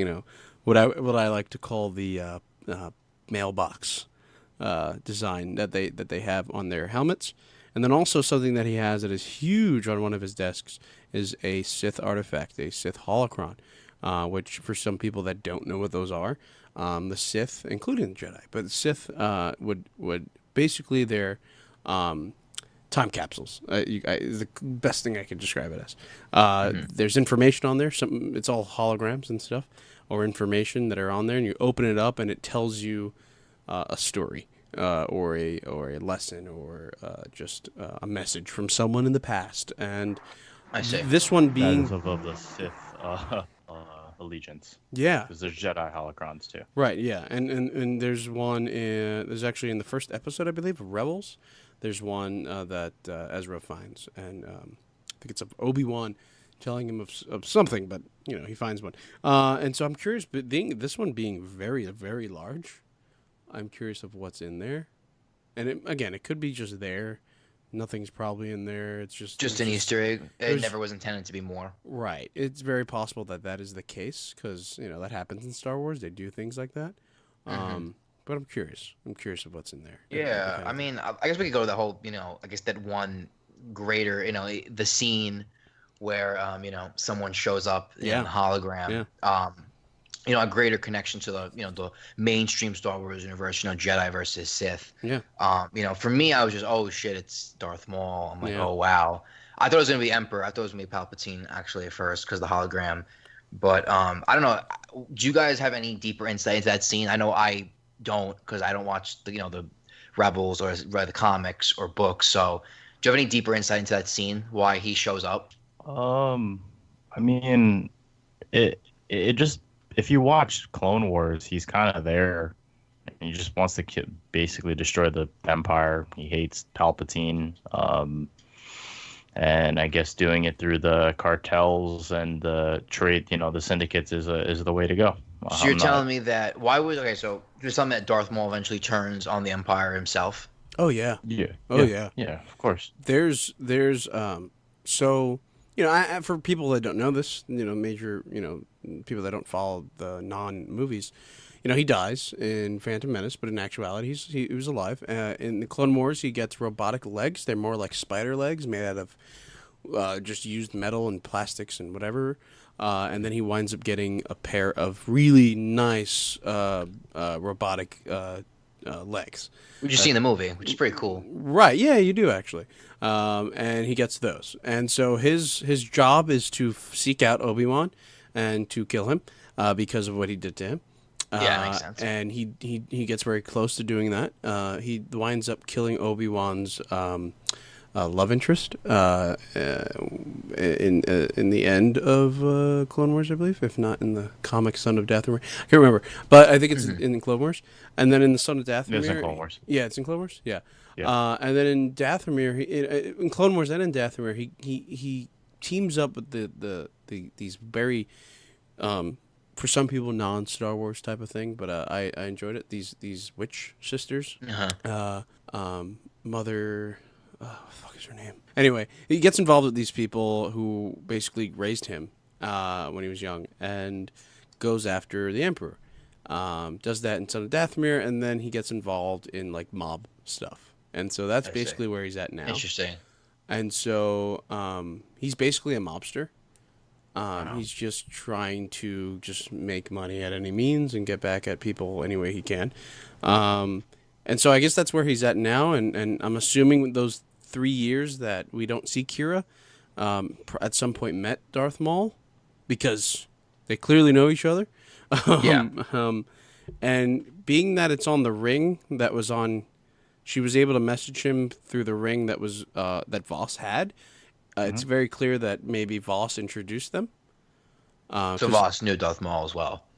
Oh yeah. Yeah. I mean, she was committed, so she's a part of that life for good. Oh yeah. Kind of like she had the stamp on her arm. He had the ring. She took the ring from him, put the ring in that little contraption, and she called Darth Maul. So it's very clear that them three of them had a connection with each other. Like I said, Voss probably introduced her to him. I mean, she was the second in command, so I would assume. Right. And so I'm curious as to why. I mean, not why, but where this goes. Does this hint at a Darth Maul movie? Does this hint at a Solo Part 2 where, Solo somehow meets Darth Maul? I don't want to see that, but hey. Because isn't Darth Maul's dead by episode 4, right? Darth Maul is dead before episode 4, pretty much about a year before episode 4, I want to say. Yeah. Spoilers for those that don't watch Rebels. He meets again with Obi-Wan, and Obi-Wan murders him in like 3 seconds. Yeah, it was still very anticlimactic. He just slaughters him. He just basically just cuts him in half again. Okay. More or less, yeah. And wow.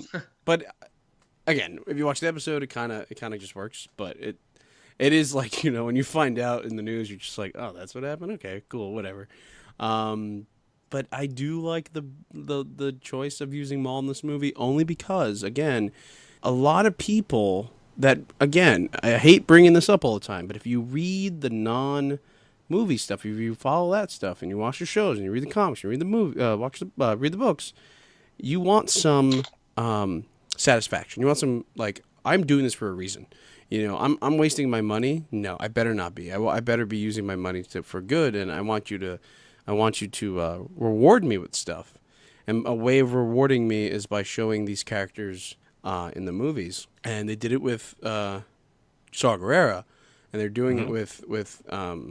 they're doing it with Darth Maul, because again, you're seeing a bunch of articles on TV on TV on the internet about like, wait, Darth, how's he alive? And you're just like, where have you been? Hmm. Where have you been? Yeah. The And expanded universe will cover. Well, you know what I mean, like not yeah, the canon the universe. the canon expanded universe, the books, comics, etc. Yeah, and that's cover that. yeah, and he's been alive since like 2004, 2006. They brought him Yeah. back in like the Clone Wars, whenever the show was. Yeah, so like he's been alive for a while, and now you're finally realizing that. And I think this is so beneficial for Star Wars and for Lucasfilm, because now so many people are going to go, wait, I want to find out what happened to him, and they're going to go back and Yeah. buy the DVDs, buy It the was Blu-rays. smart, yeah. I also think I'm thinking too, like it's a connection between the prequels Oh my and god! then the new movies too. Yes, yeah, because No, absolutely. Because if if Kira ever gets to talk to Han again, she might tell him stories about Darth Maul, and in the back of our minds we could watch the movies and go, oh, that guy knew him. That's weird, but he knew him. Like it's cool when you can make these connections. I like that, and it's just, yeah, for some people it's like, oh, you're making the Star Wars universe smaller by still introducing these people again, but I think it's for Not people. really. No, I don't think so. But It's like a full circle type of thing. yeah, you're getting that reward of going, all right, I invested 8 years or 6 years, whatever it was, in the Clone Wars. I read the comic, whatever, fine. What happens to this guy? Oh, all right, fine. I find out he dies in Rebels, but give me some in a movie. Oh, cool. He does this. Yeah, it's not huge. He's not even technically in the movie if you think about it. He's just Just a hologram. It's like what, a minute? How much style is it? 30 seconds. Probably dialogue, less than maybe? a minute. Yeah. Yeah. But it's beneficial. It's rewarding of going, oh, cool. And again, it goes back to those like super invested Star Wars fans. It goes for those people that are just your casual movie fan, and they go, oh crap, I should go buy that DVD. Exactly. Trying to figure out what the fuck happened. It's great Look marketing. it up online. Mike, you're a marketing guy. It's the perfect marketing scheme for Disney. Oh yeah, definitely. I mean, you tease this character, and you're like, oh, who is this? And then people go online, look it up. Oh, who's in this? Well, I'm gonna check this out, and then Yeah. etc. And then you find the connection, and it makes you want to, learn more, etc. You want to read more into it. I think it was really clever. I thought, like I said, I thought it was Emperor Palpatine at first. Yeah, me just too 'cause for the like half cloak. a second. Yeah. That would have been like weird, because he's like the most important guy in the universe. She's the strongest guy in the universe at that point, right? More or less, yeah. Yeah.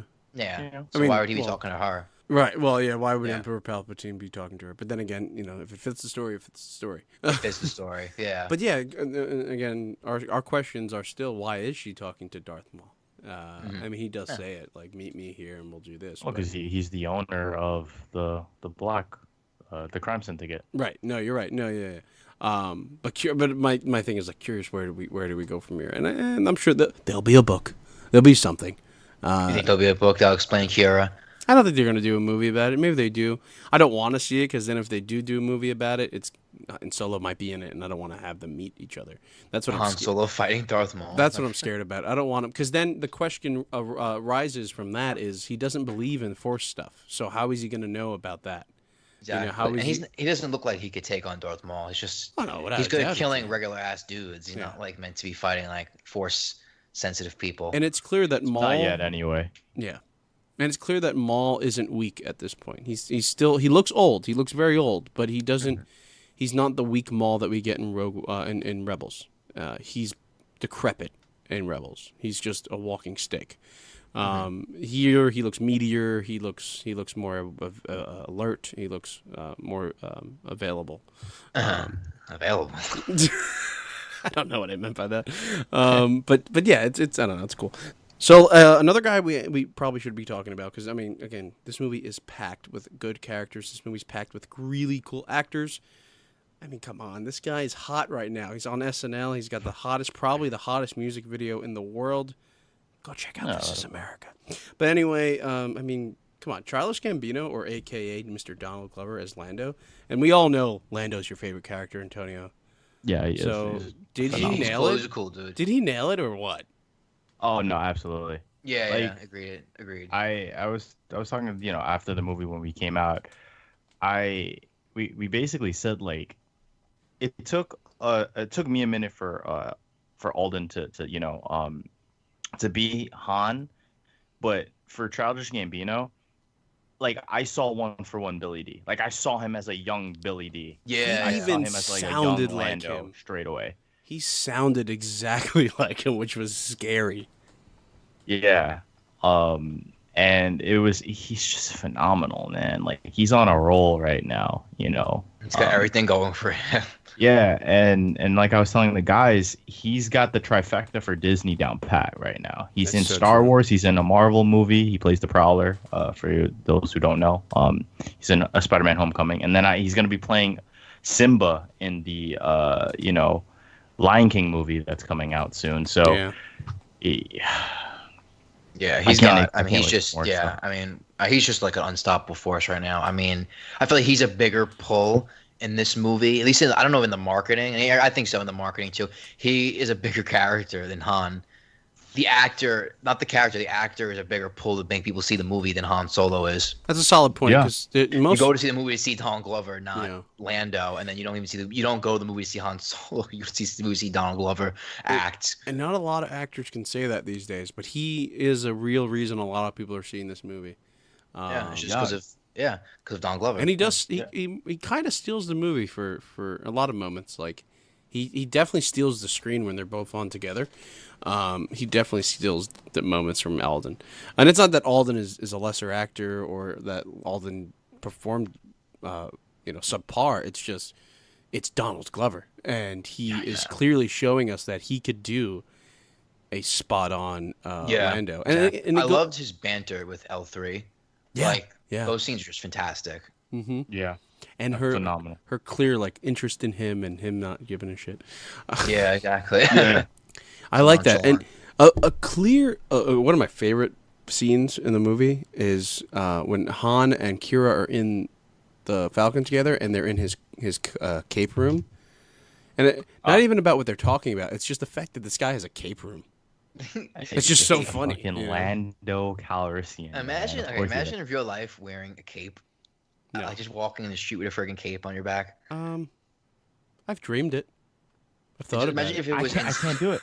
I can't. You I can't like, rock I mean, the cape. I think I'll do I it. can't rock. I do personally it. cannot rock the cape.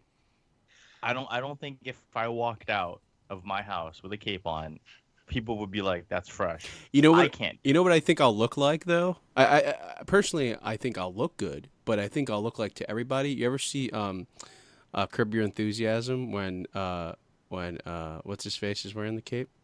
Larry. I haven't seen Curb, unfortunately. Oh my god. Yeah, there's a he's wearing like thick glasses and a cape. And that's exactly what I'll look like walking out like an old You're man gonna have a wearing cape that's like too long, and it's gonna be like dragging on the ground. oh, It's because gonna look like I'm a short, wedding, right? like a wedding dress. Yeah. I think from what I've read, the original purpose of the cape was actually to protect the fabric that's like on the back of whatever. I guess I don't know how going back, like 1600s, 1700s. So it protects from getting dirty and getting ripped. So it's almost like a cover, so to speak. It's like a cover you wear on the back of your clothes to kind of like reinforce it. Oh wow, really? That's interesting. Yeah. Oh. Okay. Also, sorry. Correction. I know it's not. This is why this is facts not included. It wasn't in Curb. It was in Seinfeld. That he's a character wearing a cape and sunglasses. I don't remember that. Wow. I've seen Yeah, so many I don't Seinfelds. I don't remember that scene. Shit. Gotta find that clip. But yeah, I think the cape, it's It's such a an weird eccentric background. garb. That's so It's just an weird. eccentric part of any garb, like any character's garb. And it's like, I mean, it fits in this science fantasy world that is Star Wars. But I'm just trying to like, and how does Donald Glover rock a cape? Like, I feel this dude could rock a cape in real life and probably get away with it. That's very true. Yeah, I could see him. Yeah. doing it. But And, you know, and even if he couldn't like quote unquote get away with it, he'd just be like, "I'm Lando." Yeah, I'm role playing. Like, Yeah. I mean, his character, I think, he just looked like Lando. He sounded like Lando. He acted like Lando. So it was just, it's just, enough said. Now, one thing I want to go into now, I'm sure you guys remember the controversy surrounding his character to the lead up to this movie with the whole sexuality thing. yeah. oh, And first of all, I didn't see anything that would imply in the movie that he was like gay or No. men. Here's Well, the thing. like No. robots. Here's the thing. Because if you were to say he was gay, that totally contradicts the whole character of Lando. So no, but they do clearly point to the fact that he could be pansexual, and the fact that the robot even says it. They're like, well, how? She goes, how's that? How would that be possible? Kira said, and she goes, oh, it is. You know, or like we've tried it, or whatever it is, like that. I so see. they clearly have had robot sex. See, the thing is though, what people fail to realize that being pansexual doesn't mean you're gay. It just means you'd basically you would have Like sex everything, with yeah, anything and yeah. everything, right? So if we use that same context in space, where there are aliens in Star Wars world and Star Trek world, I guess you- it's just that I mean, obviously it's hinted that he's has sex with the robot, but it's not hinted that. I think he's not having sex with other like human males or. Yeah. I think it's what they kind of mean like that. It's just like I think people say, oh, he's pansexual. Like you're not gonna see him with like human dudes, human women. He's just like hinted that he like has a thing for robots, which is like kind of silly, but I guess it fits the universe. It is kind of it's like Futurama, like kind of like you wanna have sex with robots, but.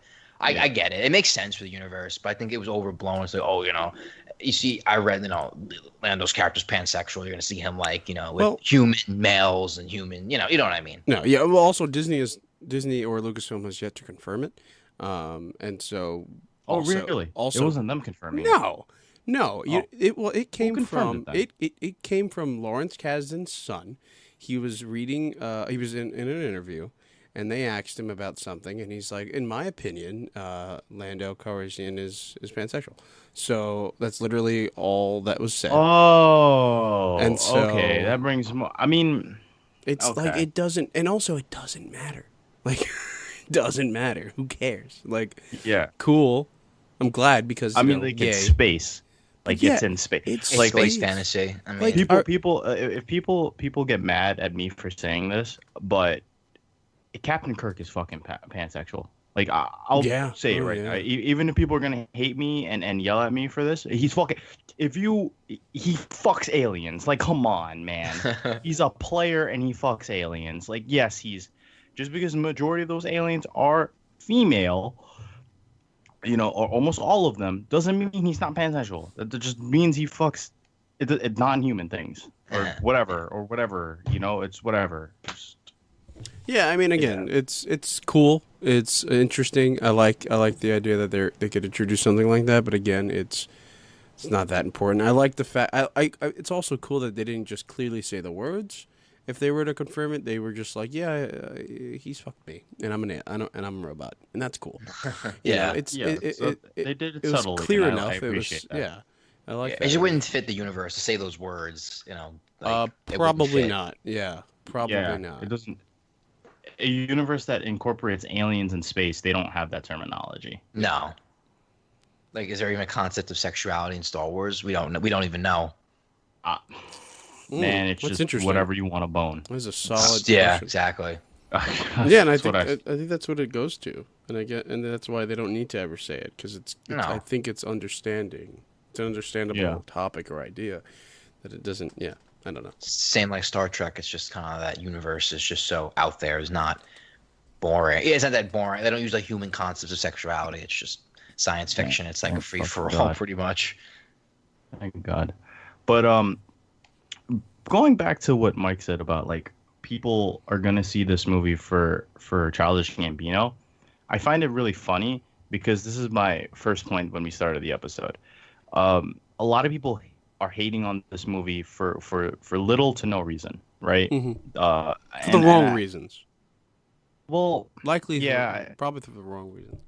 Yeah, I mean, personally, for the wrong reasons, right? Like, I don't know why some people don't like the movie, right? I didn't talk to many people about it. I came out the theater; it just came out, so I haven't gotten a chance to talk to people about it. But everyone I've talked to said they liked it, so. I don't know, but a lot of people are like, I saw on Facebook, a lot of comments are like, oh, boycott this movie. They're stupid for the marketing. They released it a week before, a week after Deadpool. This is just a cash grab. Nobody wanted this. Blah, blah, blah, blah, blah, all blah, have blah. simple answers to. Yeah. All I saw was the whole like, Star Wars is ruined. Fuck Star Wars. Boycott Yeah. Star Wars. It's Yep. social justice warrior bullshit now. It's Yep. ruined. Disney ruined it. SJW agenda. That's all I've seen. But from other YouTube videos I watched, people are like, this is. I was going in. I thought this movie was gonna be kind of crap, but then I was surprised. The movie was actually pretty good. It kind of exceeded my expectations from a lot of YouTube content creators that I watch. They're like, I went in. I didn't think this was going to be that good. And I was like, oh, I was pleasantly surprised. This was actually a pretty good movie, kind of what they had to work with. It was like better than Last Jedi, for instance. Yeah, I mean, it also goes back to why is this being said? Well, because a lot of some people were divided about The Last Jedi. I'm pretty sure if The Last Jedi was overwhelmingly and close to 100% beloved, you probably wouldn't be getting this negative view. Oh, without a doubt. Yeah. Yeah. Oh yeah, Well, look at Did it- Deadpool. No one's bitching about Deadpool. Everyone loved Deadpool 1. No one's bitching about Deadpool 2 in that sense. Right. yeah. And it goes to And- like, sorry, Antonio. I'm not going. No, but it goes to like what you were saying about it came out before Deadpool. Well, because the movie has been set in that date for 2 years. Like chill, people. And relax. and you also have to realize Deadpool's not a Marvel owned thing. It's Fox. Right. So It's just competition. because it's a Marvel character doesn't mean it's a Marvel studio Yeah. release. And that's another thing people still understand, and it's been 20 years. Let's get this, 10 years with the MCU, but like, let's get this straight, people. Do your homework Yeah. before you see a movie. Let's be honest. Yeah. But people aren't gonna. People are just reactory. Yeah. But no, and it's just it just annoys me because people are just like, either Star Wars fatigue, quote unquote, right? Or we didn't ask for this. And my opinion is, go see the movie Yeah. and judge for yourself. Yeah. Exactly. Right? And if you can debate with me with valid points on why you dislike this movie, fine, right? Just don't go be like, just don't go see the movie or see bits of the movie online, illegally, and then tell me you didn't like the movie because you just didn't like the movie. And a lot of those people are EU fanatics. And don't get me wrong, I love the EU for what it was and what they gave me. Yeah. You guys know that I love like the whole Old Republic storylines, and I wish they were canon, but it hasn't happened yet. Yeah. Just chill. Yeah, and it's they're fine. changing things. It That's doesn't. fine. Also, it doesn't have to happen. You still have it. It doesn't Yeah. count canonically quite yet, but it still exists. It's not like they burned the books. They literally re-released most of that, if not all of that stuff. So like, people need to put the brakes on. And also another thing is like, I have an issue with people who were just like, oh, this movie sucks. Like, okay, worst place to check out movie reviews before a movie comes out is IMDb, because IMDb, for most people though, that's the issue. For most people, they see IMDb as a valid place to go to. It's Do you remember literally when IMDb still had the freaking comments section? They took it off. right, and the real major reason they have to do that for movies was because first of all, they still let this happen. I don't know how they let this happen. They let people review movies before movies come out. How could that be possible? How is that a thing? So most of the reviews for Solo before it came out were 0s and 10s. Okay. How? First of all, I don't care who you are. You don't rate a movie a 10. It's rare, one, and you don't rate movies 0, especially before you see it. Exactly. And then also, none of the people reviewing these movies were going to put them online that had seen the movie already. They know better. Like, come on. You know what that reminds me of? It reminds me of Steam reviews Mm. on the Steam store. You have literally the same issue. You have people that they buy the game, it doesn't work, and they literally just shit. They say, "Oh, this game doesn't work." Thumbs down, and Yeah. it tanks the rating. So all these morons like, "Oh, I don't like that. You have to pay for this," or "I don't like that. This is this game doesn't work on my computer." It's just like, for instance, it's just people who aren't actually reviewing the game for Yeah. what it is. Yeah. It's just some other unrelated bullshit, and they literally destroy the score. And Or- same thing yeah, people- on same with Amazon. movie. Amazon's the same thing. It's like they people bitch about the shipping of the item instead of bitching They about one the star item. it, yeah. They one star it, yeah. You're just like, wait, Yeah. why is this item on have 2 Package stars? never came. 1 star has nothing to do with the friggin' product itself. Exactly. No, yeah, and it also goes like Apple Music before albums drop. People rated 5 stars and then rated 0 because they didn't like certain things. It's just like, unbelievable. we just live in a world today that's just so reactive. Yeah, so reactionary. Reaction based. Yeah. That it kind of like no one stops to think before they write or speak. Mm-hmm. Now that you just kind of have to like disconnect from all the toxicity. Yeah. Mm. I mean, we when say it that comes as to stuff. we say that It's a toxic as time we're for Star Wars right now. yeah, no, it is, and it's a very and one of my beloved YouTubers. He stopped doing his YouTube Star Wars show because of the toxic fan base, and he's getting a lot of flack for it too, because a lot of people are saying he's part of the problem and whatever. But I don't agree. But you know, What's the name of this YouTuber? well, John Campia. I talk. You Campia. guys know I talk about John all the time.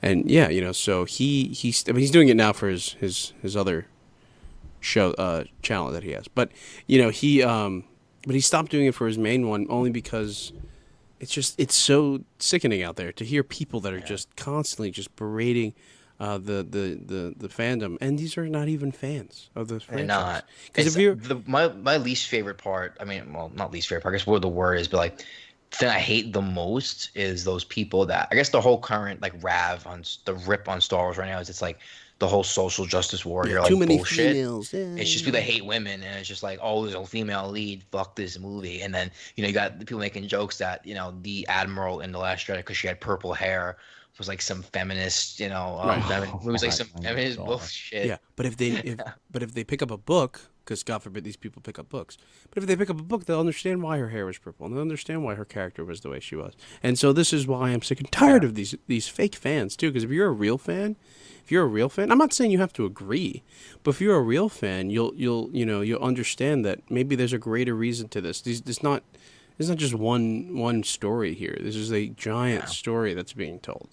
It's and so if you're a real fan, you'll understand. It's the same shit. I mean, think of like even when The Last Jedi, The Force Awakens dropped, and everyone was like, "Oh, Rey is a Mary Sue," and I'm like, look at the rest of the fucking characters. All the male characters like do insane shit, take on entire armies by themselves. Also another thing, when the Force Awakens first came out, when they showed Finn for the first time, everyone was like, "Holy shit! Why is there a black?" You either were like, "Holy shit, a black stormtrooper," or "Holy shit, why is there a black stormtrooper?" Yeah. I'm like, what? Yeah, it's ridiculous. So stupid. These people. Are there female stormtroopers? Or are they all men? Well, I mean, look at Captain Phasma. Oh yeah, you're right. Yeah, there should be a special case, but yeah, I guess rank and file stormtroopers. Yeah, I'm sure there's plenty. It's just so dumb, and it's just like people also forget that if George had it his way, he had he had a female in the lead of this movie of Episode 7 anyway. So like, chill out. Really? Yeah, read the art of Jedi, like Force Awakens. That was the character. It was the Finn character was supposed to be this white guy that looked more like Han Solo, Mm-hmm. And so like chill out, people. Like it's not like Kathleen Kennedy. Oh my God, guys, guess what? Kathleen Kennedy, she's also a female.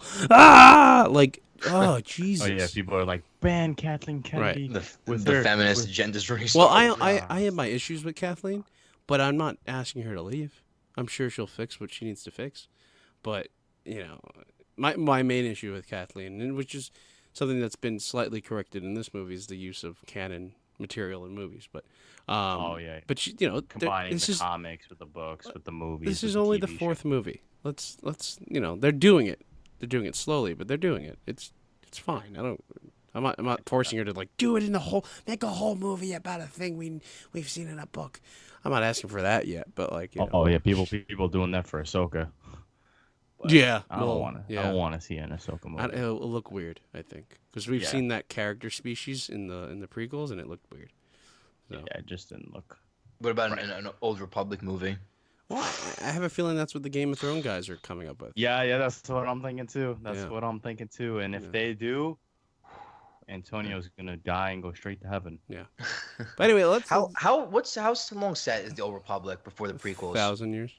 1,000 years. Okay, Yeah. so that's so they have time. It's like 100 years later, Yoda. I almost said Yogi. Yoda was born. So. I see. Yeah. Interesting. Okay, but it's still. I mean, I played the first game. the first Star Wars Knights of the Republic, Mhm. and it's still obviously like still like blasters, and it's not like there's still lightsabers, and it's not like it's far removed. It's not like it's primitive. It's not like everything's kind of more or less the same. Yeah, I look at it as like a. It's just certain things are different. Certain That's things are it. different. More the Yeah. politics and the Politics, the way the Sith are set up. Blasters are just a little bit more refined because if you think about it, like take the X-wing from the original trilogy and then an Yeah. X-wing from the sequel trilogy, they look basically the same except for the engines. yeah. A Stormtrooper blaster from the original trilogy kind of looks the same from the sequel trilogy. hmm Just like Mike, this is So like, you're saying that Old Republic technology was actually better?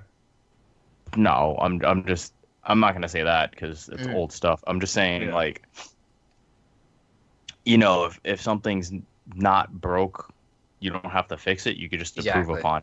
It's like a Mhm. science fiction thing. It's like Mhm. technology stagnation, more or less. Things Yeah. do act and function the same. I feel like the best Yeah. way to equate it to, Mike, and you'll understand that this way, is you know how like the original trilogy is really more or less the telling of like, Nazi, power and It's a Nazi analog, yeah. The Right. whole empire and the And- First Order is neo Nazis, I guess. sure. Speaking of funny, you mentioning Vladimir Lenin, I was thinking Episode 10. You have a Nazi analog in Star Wars. When's the Soviet analog for Star Wars gonna appear?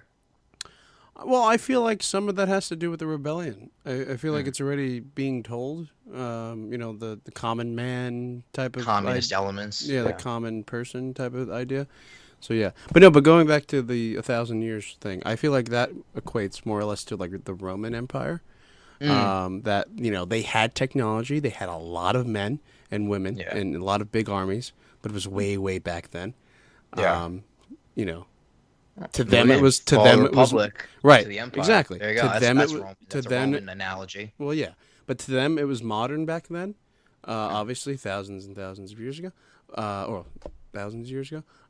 But to us it seems primitive. So I guess that's more or less the same view you could have on it. Like the old Republic is modern Old in age, their right. eyes, but slightly primitive to the people that live in the modern Star Wars age. I see. So that's how I always looked at it. You equate it. Yeah, and I'm not sure if they did that. I doubt it, but that's how I see I it. think that's actually pretty solid a comparison. Hmm. To be honest, So it's like the ancients, pretty much. They see them as ancients. Yeah. The Old Republic. was Yeah. I say. Yeah. And they Would you say that the Star Wars universe, as it gets like as you progress from, like I said, the Old Republic to the prequels to the OT, is the world getting worse or is it getting better? Is it gripping more into like a dark age? I feel like it's like our world where things are getting better, like substantially better in the but sense slowly. of Yeah. but there is always things holding us back. hmm Like there's always the brink of nuclear war in our time, and I feel like that's kind of where they're at too. Like things have gotten substantially better, but there's things holding them back clearly. Yeah. I don't know. Maybe I would have to really examine that. But I feel like there's parallels to our. I feel like that'd be interesting thing to world. research. Yeah. Yeah. As the sequel trilogy, the First Order is still about, but the Empire is dead.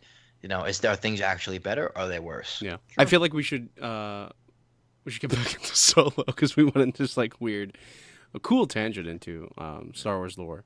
But the ending of Solo is really really cool. I find the acts of betrayal and acts of just sacrifice. I mean, going back to the Maul thing, finding out that she's a member of this dark side syndicate, and then Solo going after Beckett, and Beckett Solo shooting Beckett, and Beckett then saying that I was going to shoot you anyway.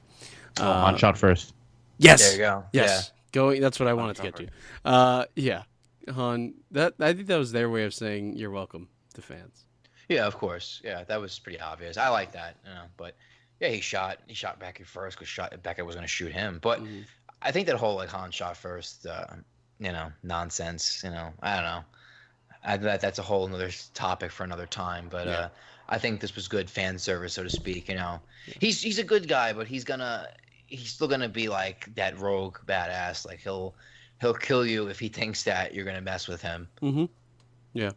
I forget actually how this movie ends. I don't remember what's the last scene. I forget for like half a second. Didn't they? Last scene is Han and Chewie going into hyperspace, going onto Tatooine. Oh yeah. This is something I actually wanted to touch upon really quickly, is just, again, going back to the moments of Alden, and just, he just fits that, there's moments where he feels and looks like Harrison or just Han, and those are those moments in the Millennium Falcon, and having him when he first steps in there, right? When he first steps in there, and the first moments of going into hyperspace, he's clearly never done it.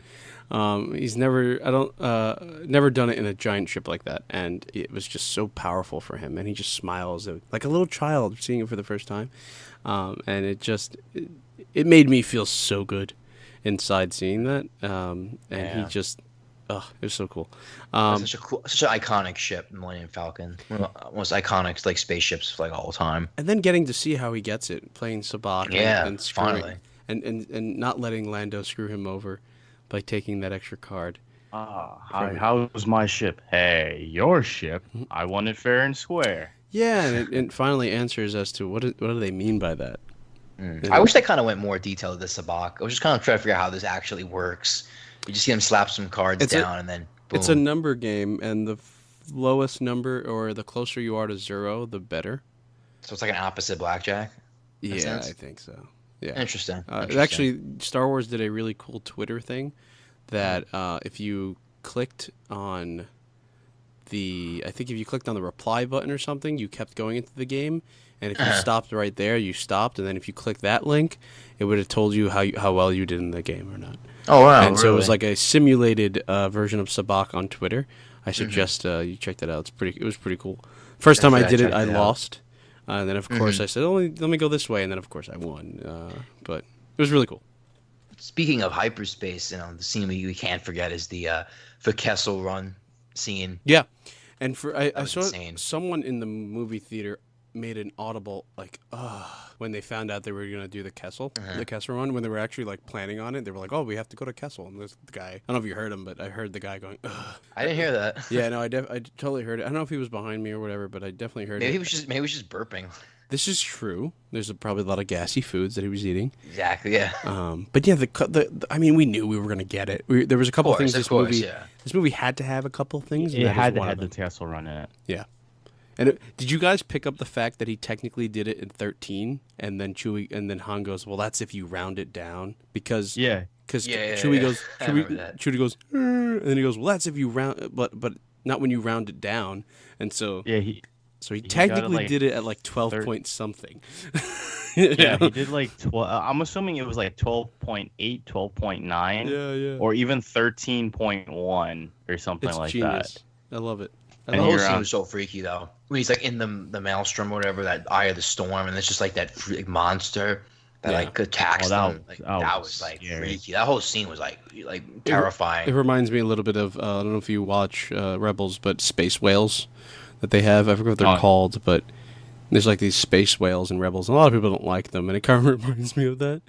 I don't know what it is with Star Wars and these new tentacle creatures, but this is probably the only one that I was just like cool with.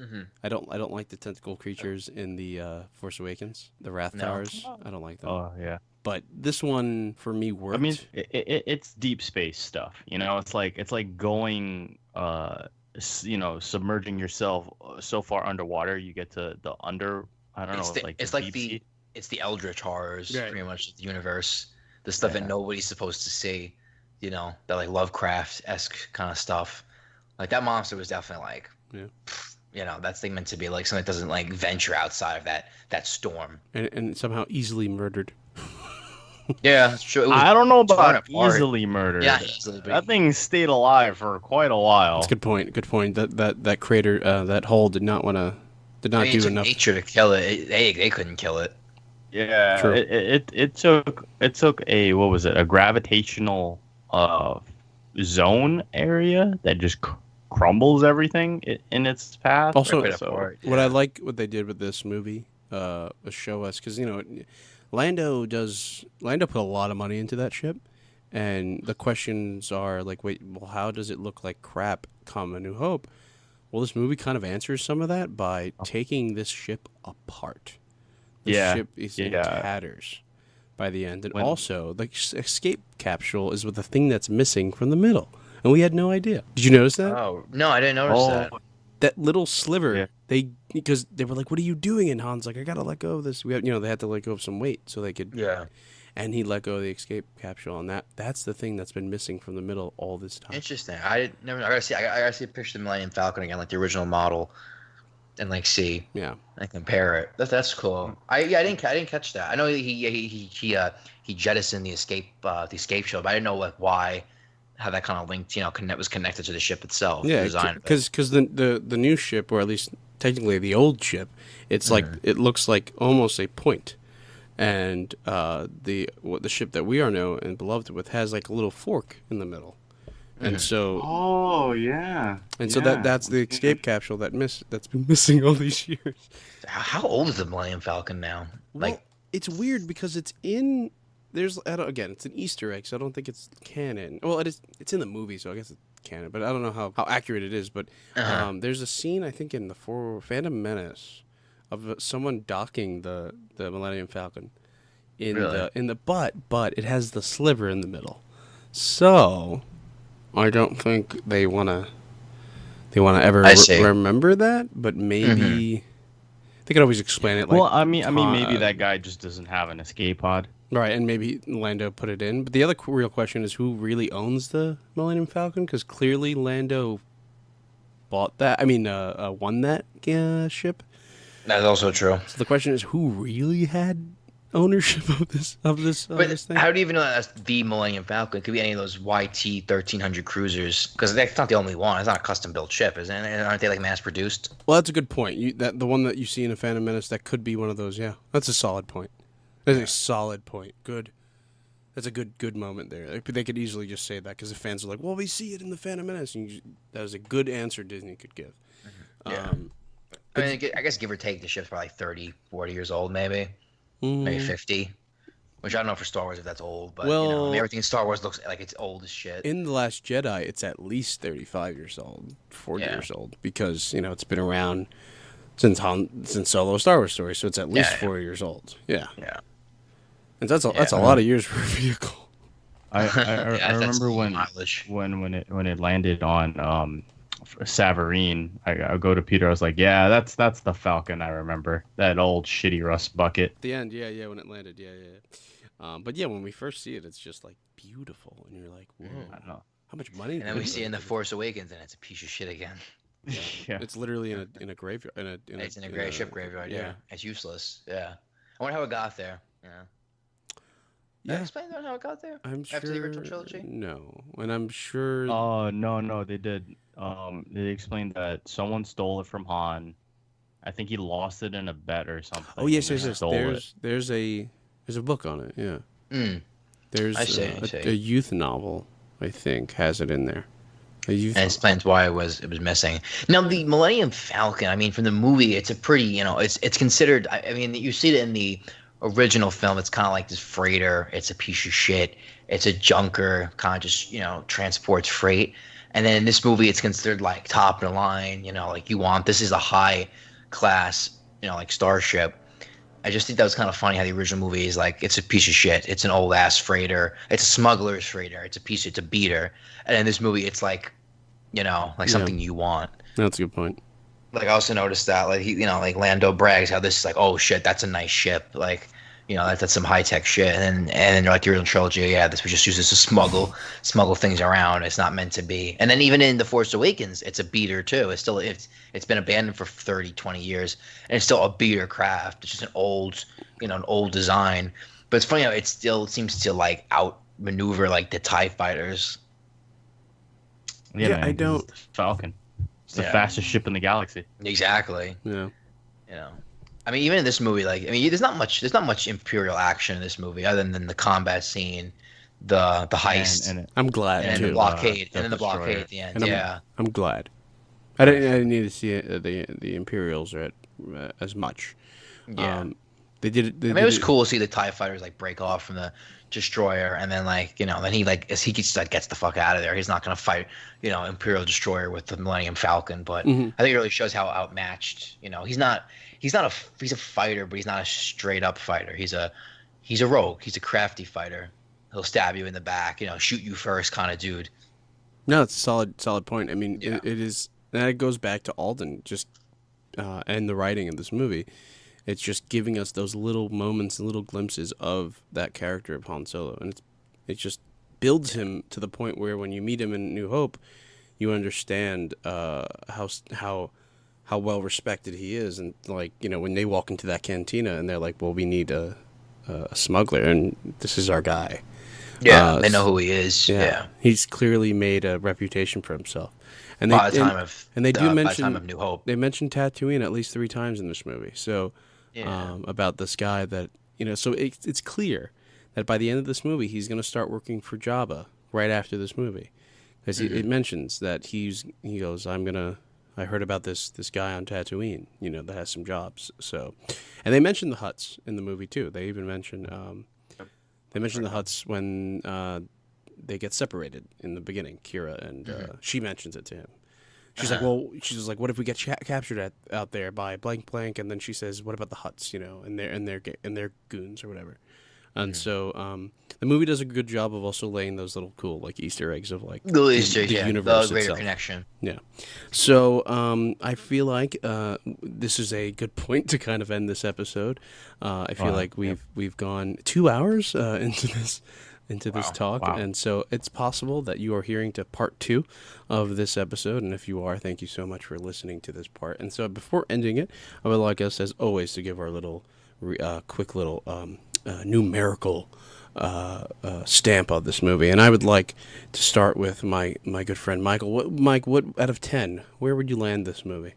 I would give it 8.5. 8.5. That's pretty solid. Yeah, that's pretty cool. I like that number. Antonio, what about you? A solid 8. Solid 8. Wow. Yeah. Yeah, I think I agree with Nothing too Antonio. great, nothing too bad. I enjoyed it for what it was. I think I agree with Antonio on that. It's a solid 8 movie. It's not gonna blow you away by being the greatest Star Wars movie ever. Didn't have to be. We knew that. It wasn't going to be. Just had to be fun and campy. Exactly. Yeah, that's it. it. It wasn't going to be a mainstream Star Wars movie. It just needed us to understand. Not understand, but to believe Alden as Han Solo, and to understand that this is how he came to be, and these are the answers to the questions that we have about him in the trilogies. And they do a pretty solid job of doing all those things. It exceeded my expectations. I didn't go in. I thought this movie was going to be kind of lame. Yeah. It was not excellent, but it was not bad. Like by any sense of the word. I think it was solid fun.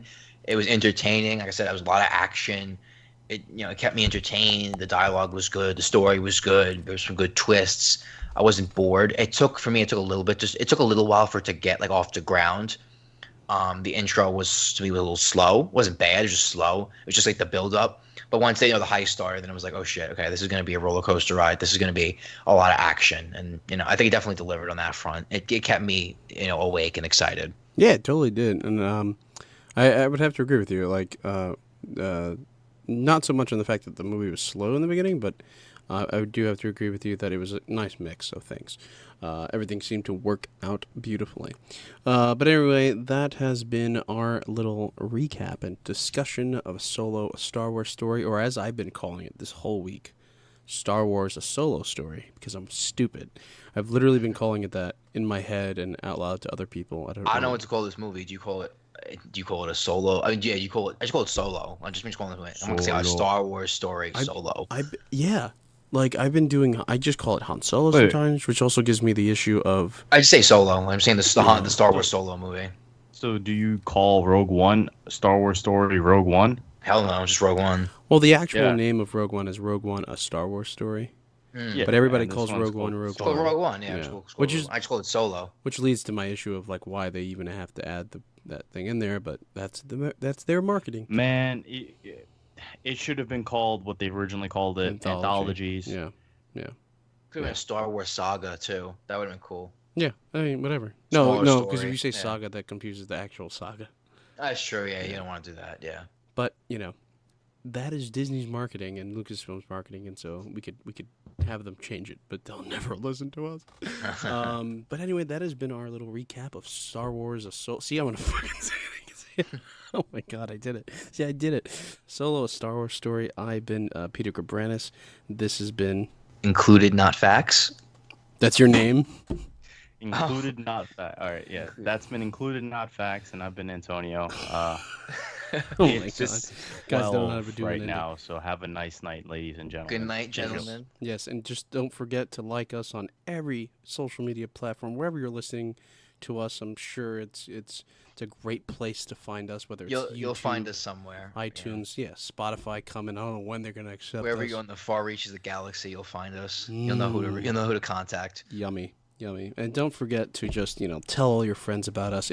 That's if you made it to this 2 hour and 10 minutes. That's if you portion. have friends.